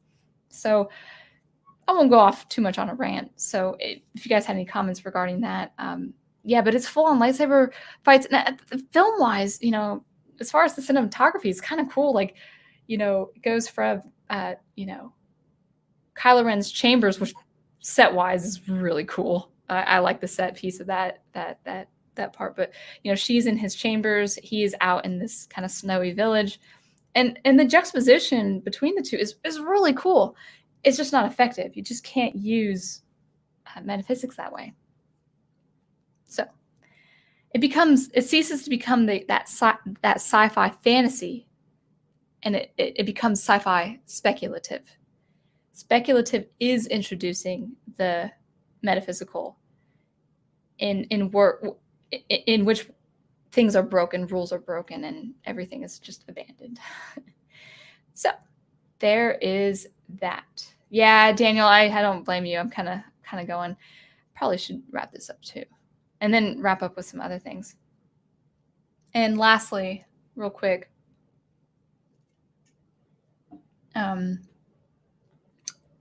one thing that I mentioned this in the video. I think it's kind of poetic where the music is going, because with what I had seen with the music and what I'm seeing with the story, it is a complete, well, not complete. Right now it's subtle, but pretty soon I think it will be an entire erasing of what has come before. You may have noticed, if you've seen the video, I used a picture of Rey at the end using the Force to bury Luke and Leia's lightsabers, and then she has her own, and it's a very ugly color.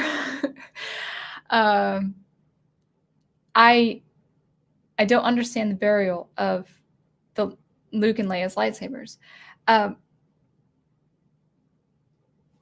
It's very strange, because the theme, the story, the main idea of the whole story of The Rise of Skywalker was Rey has to finish what Luke could not,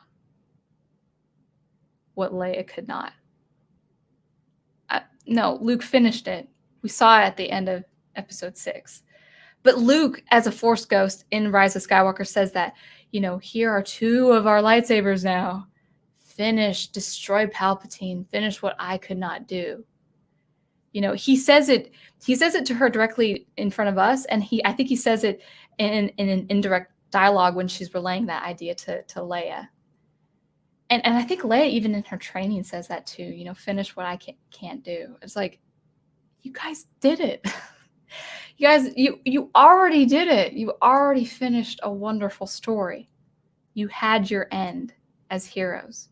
Now, for as much as I love the Thrawn trilogy and the sequel trilogy, I don't even need that sequel trilogy. That doesn't need to be my sequel trilogy. I don't need a sequel trilogy. It's nice to have one, and I think the Thrawn trilogy is a valid one, and I love Luke Skywalker in those books. But it's finished. His work is done. He saved his father, and in doing so, his father ultimately defeated the Sith. Luke is done. For Luke to say, finish what I could not, finish what Leia could not. And with Kylo Ren coming into becoming Ben Solo, it's his grandfather Anakin saying, finish what I was made to do. So it's like, I was the chosen one, but still finish my job. That was Rise of Skywalker. And so that's what I saw with the music. It's like, you're kind of erasing what has come before. You're burying the lightsabers symbolically, really. You're burying Luke and Leia's memory. You're burying Anakin Skywalker's memory. And then they went this probably will be for another live stream, but they went on full Avatar. I don't even know a thing about Avatar: The Last Bender. I mean, I know a couple things. I've seen some great video essays. But as much as I understand, all the Jedi come to become Rey. Isn't that like an Avatar thing where all the past Avatar go, become one with Aang or some? I think that's his name.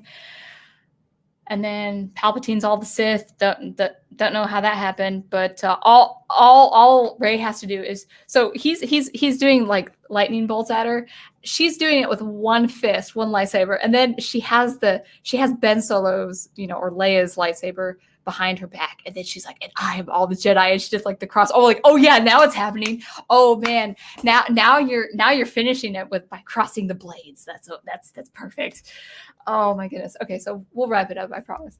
So anyway, I just thought that was really a serious thing, where with the character Luke saying to Rey, finish what I could not. That's essentially synonymous with we're burying what has come before. We are putting behind us what has come before.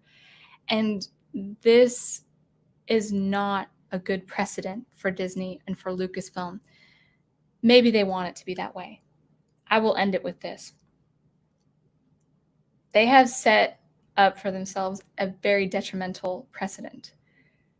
If it's so easy to erase what's behind them, it's not going to be long before Rey herself is erased. They're going to self-erase their own characters, because Rey, like Luke, has become inconvenient to this culture. Rey will soon become inconvenient to this culture. I'm going to soon become inconvenient to this culture. I probably am already. It isn't the men, guys. It's ladies with this skin color. Sorry, I don't mean to be political. I'm making a point. Rey will be inconvenient.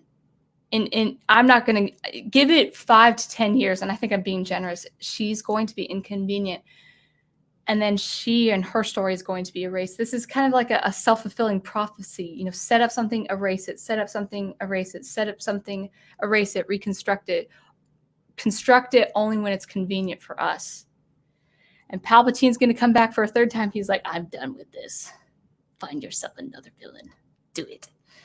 It's just, it's going to be that. So Lucasfilm, the reason why we preserve Luke Skywalker is not just because he's an aspirational hero. We're trying to preserve him and preserve his character and our culture, because we can't erase heroes. We can't erase characters.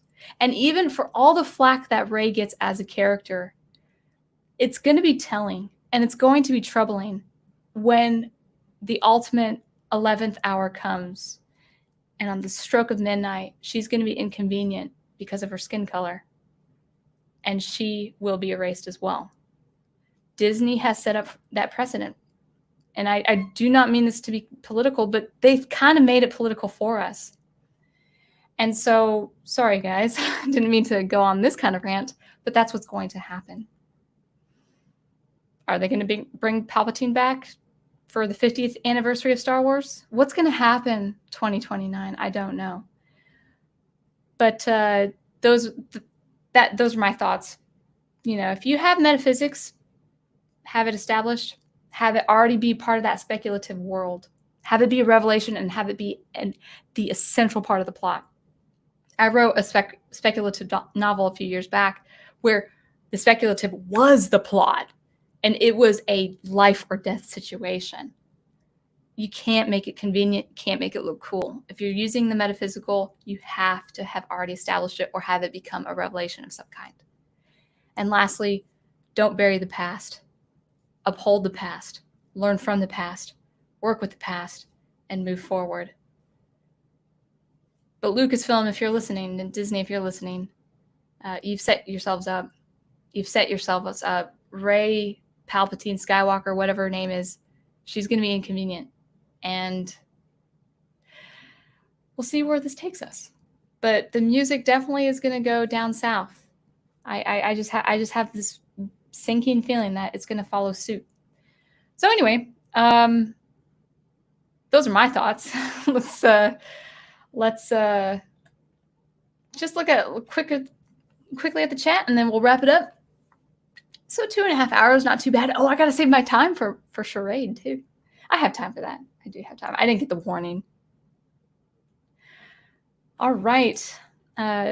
Dr. Y says the whole getting wet by a wave and the communication, that sounds like so much like a scene in a cartoon. Yeah, kind of. Yeah. It's like when the cartoon, like Pink Panther, picks up the shell and listens to it and then sets the shell down.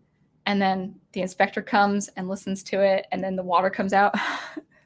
By the way, I don't think Owen Lister's here, but I did watch those inspector shorts. I do enjoy those a lot. Yeah, it's not a good standard to set. Characters have become conveniences. They're not people. They're conveniences. They're something you grab out of a convenience store. And if you don't feel like it, you just return it or you throw it away. They're not people anymore. These characters aren't people anymore. And that's why I don't think people feel bad for criticizing Rey, because she hasn't been given the chance or the honor to be treated as a human being. We're kind of criticizing Rey because we wanted to see a human being, and we didn't. We didn't get that. How's your book coming along? The way I'm going is about writing 6 pages every day. That's great. That's great. So this August, it's going to be 3 years since I started the first draft of this first book. I have 2 more major scenes, and then I'm done with with that first draft. And I got to send it to someone in particular. It's going to be strange, though, because the way I wrote 3 years ago is not the way I write now. So the draft is going to be probably different just out of practice. Oh, well, the story is pretty much, well, there are already plot holes I have to fix. So we'll see. Sounds like it is symbolic of the way Disney is burying our iconic heroes and heroines and replacing them with these fake heroes and heroines because they don't believe in heroes. They don't know what a hero is now. They don't know how to make one up. Like I felt bad. I heard that 101 Dalmatians was a box office bomb or it didn't do well at the box office. And I'm sad about that because that's an original story. If Disney just tapped into that original story, even if they didn't make money, but it's I think we're past those days. Yeah, I mean, I agree. I really enjoy the Thrawn trilogy. I wish it was called something else though. But I do. It is a very good subsequent events happening with these characters, and all the characters are true blue. They are authentic. They are who they are. No fatal changes. Luke is terrifically done in this sequel trilogy, and he gets the girl at the end. I remember Al saying, there was a comment I remember him saying, he's like, imagine someone like Mara Jade ends up with someone like Luke Skywalker, like Mark Hamill. I'm like, he wasn't that unattractive. I don't think Mark Hamill, I think he's slender. I think he's quite slender for a man, but he's not unattractive. I can imagine Mark Hamill having a very nice, attractive redhead. Back off. Oh, did they? See, I never saw Endgame, so yeah, Endgame, Avatar, the whole enchilada. Big Al Presents says, yes, episode 6 was the perfect ending. It was the perfect ending. There is a big universe to play, and so they should develop other characters and the stories separate from the Skywalker saga. That's the thing. You know what they should have done? They should have not brought back the original characters. They should have started with a clean slate. They already did that with introducing the new characters. We don't see Han Solo. He's the first original character we see. We don't see him and Chewie until like 41 minutes in. 41 minutes. So they already brought us the new characters anyway. They should have just kept it. And what they should have done with Rey, Finn, and Poe, they should have kept them together from the beginning, because I did like their chemistry. For all its faults, I really did like the chemistry between all those characters.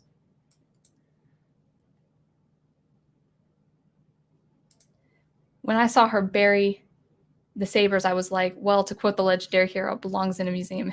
Oh no. I wish I knew the significance of that quote, but I probably agree. Thank you, Prof. Thank you. I try not to put in politics, because I really don't like to discuss politics, except if asked. But, you know, Hollywood is kind of doing that for us. I mean, they're making it about it, so I just have to ride the wave, I guess. Or break the wave. Break the third wave.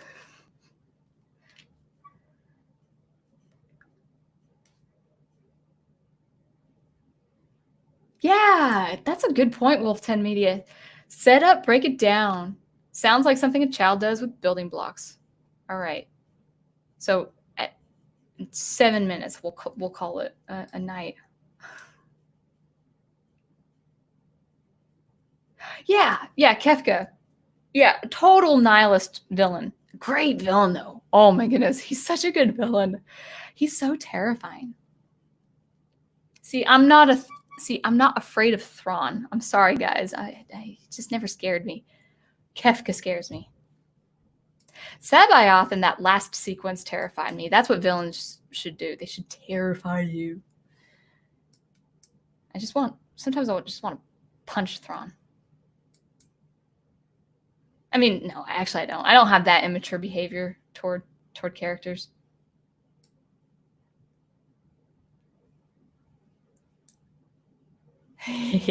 Just joking around about Bar Luke. Love is blind.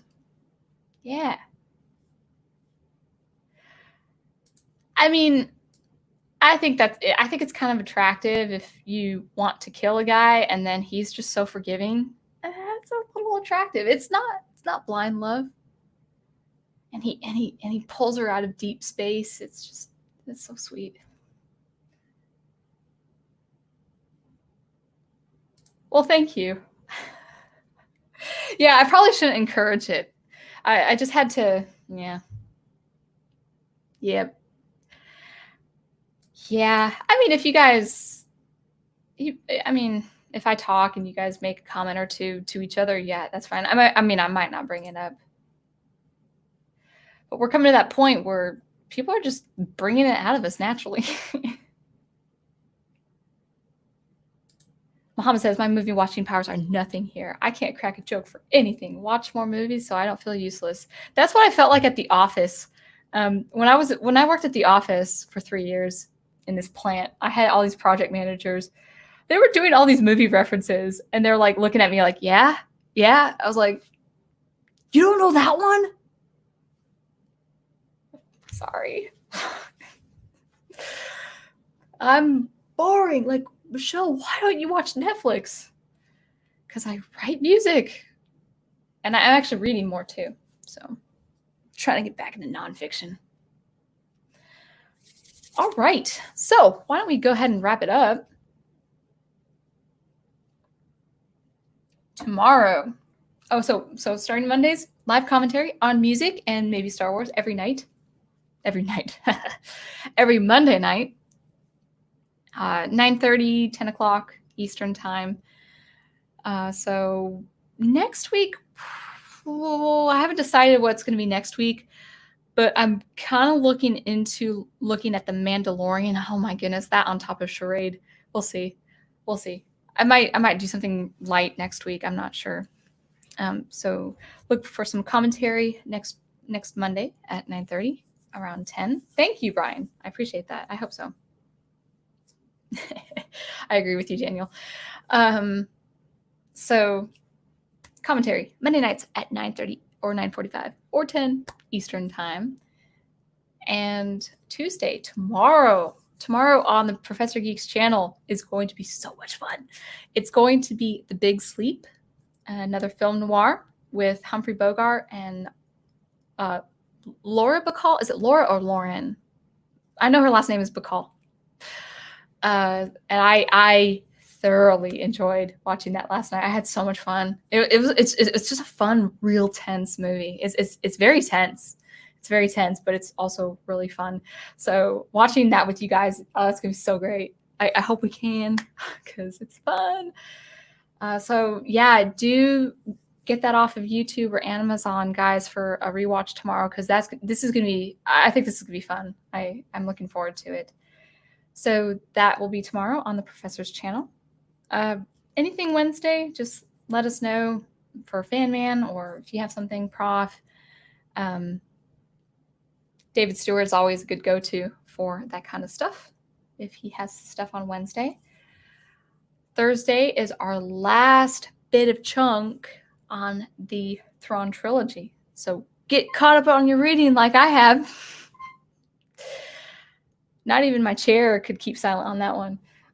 So we'll do that on the Prof's channel as well. And Friday, anything happening with Fan Man, Big Al? Anything happening with you? Are you doing any Wednesday afternoons with Al? I was listening to your review of Ouija Shark. That was pretty funny. I'm not watching the movie, but I thought the review was very entertaining, so I really enjoyed that. And that's it for up until the weekend. And then this Saturday on my channel, we're going to do a rewatch of Charade. It's a great movie with Henry Mancini's music, Cary Grant, and Audrey Hepburn. And did you want me to find a thumbnail for that one, Big Al? Because I didn't know that picture you sent me. I think it's for your avatar. I wasn't sure. But yeah, Charade is going to be fun. I haven't seen it in years. It was kind of like Nanette. She said she hadn't seen They Call Me Trinity in years, but she had a lot of fun watching it when she had. I watched Charade like 3 times in 1 week. I had so much fun with that movie, so I think I'll have fun again. It's a great one. And who doesn't like Mancini, So that will be that. And I think, Mr. Matchstick, I think you have something coming on the 14th for some anime rewatches. So that will, check his channel out as well. So without further ado, I think I'll call it a night unless you guys had anything else to plug away.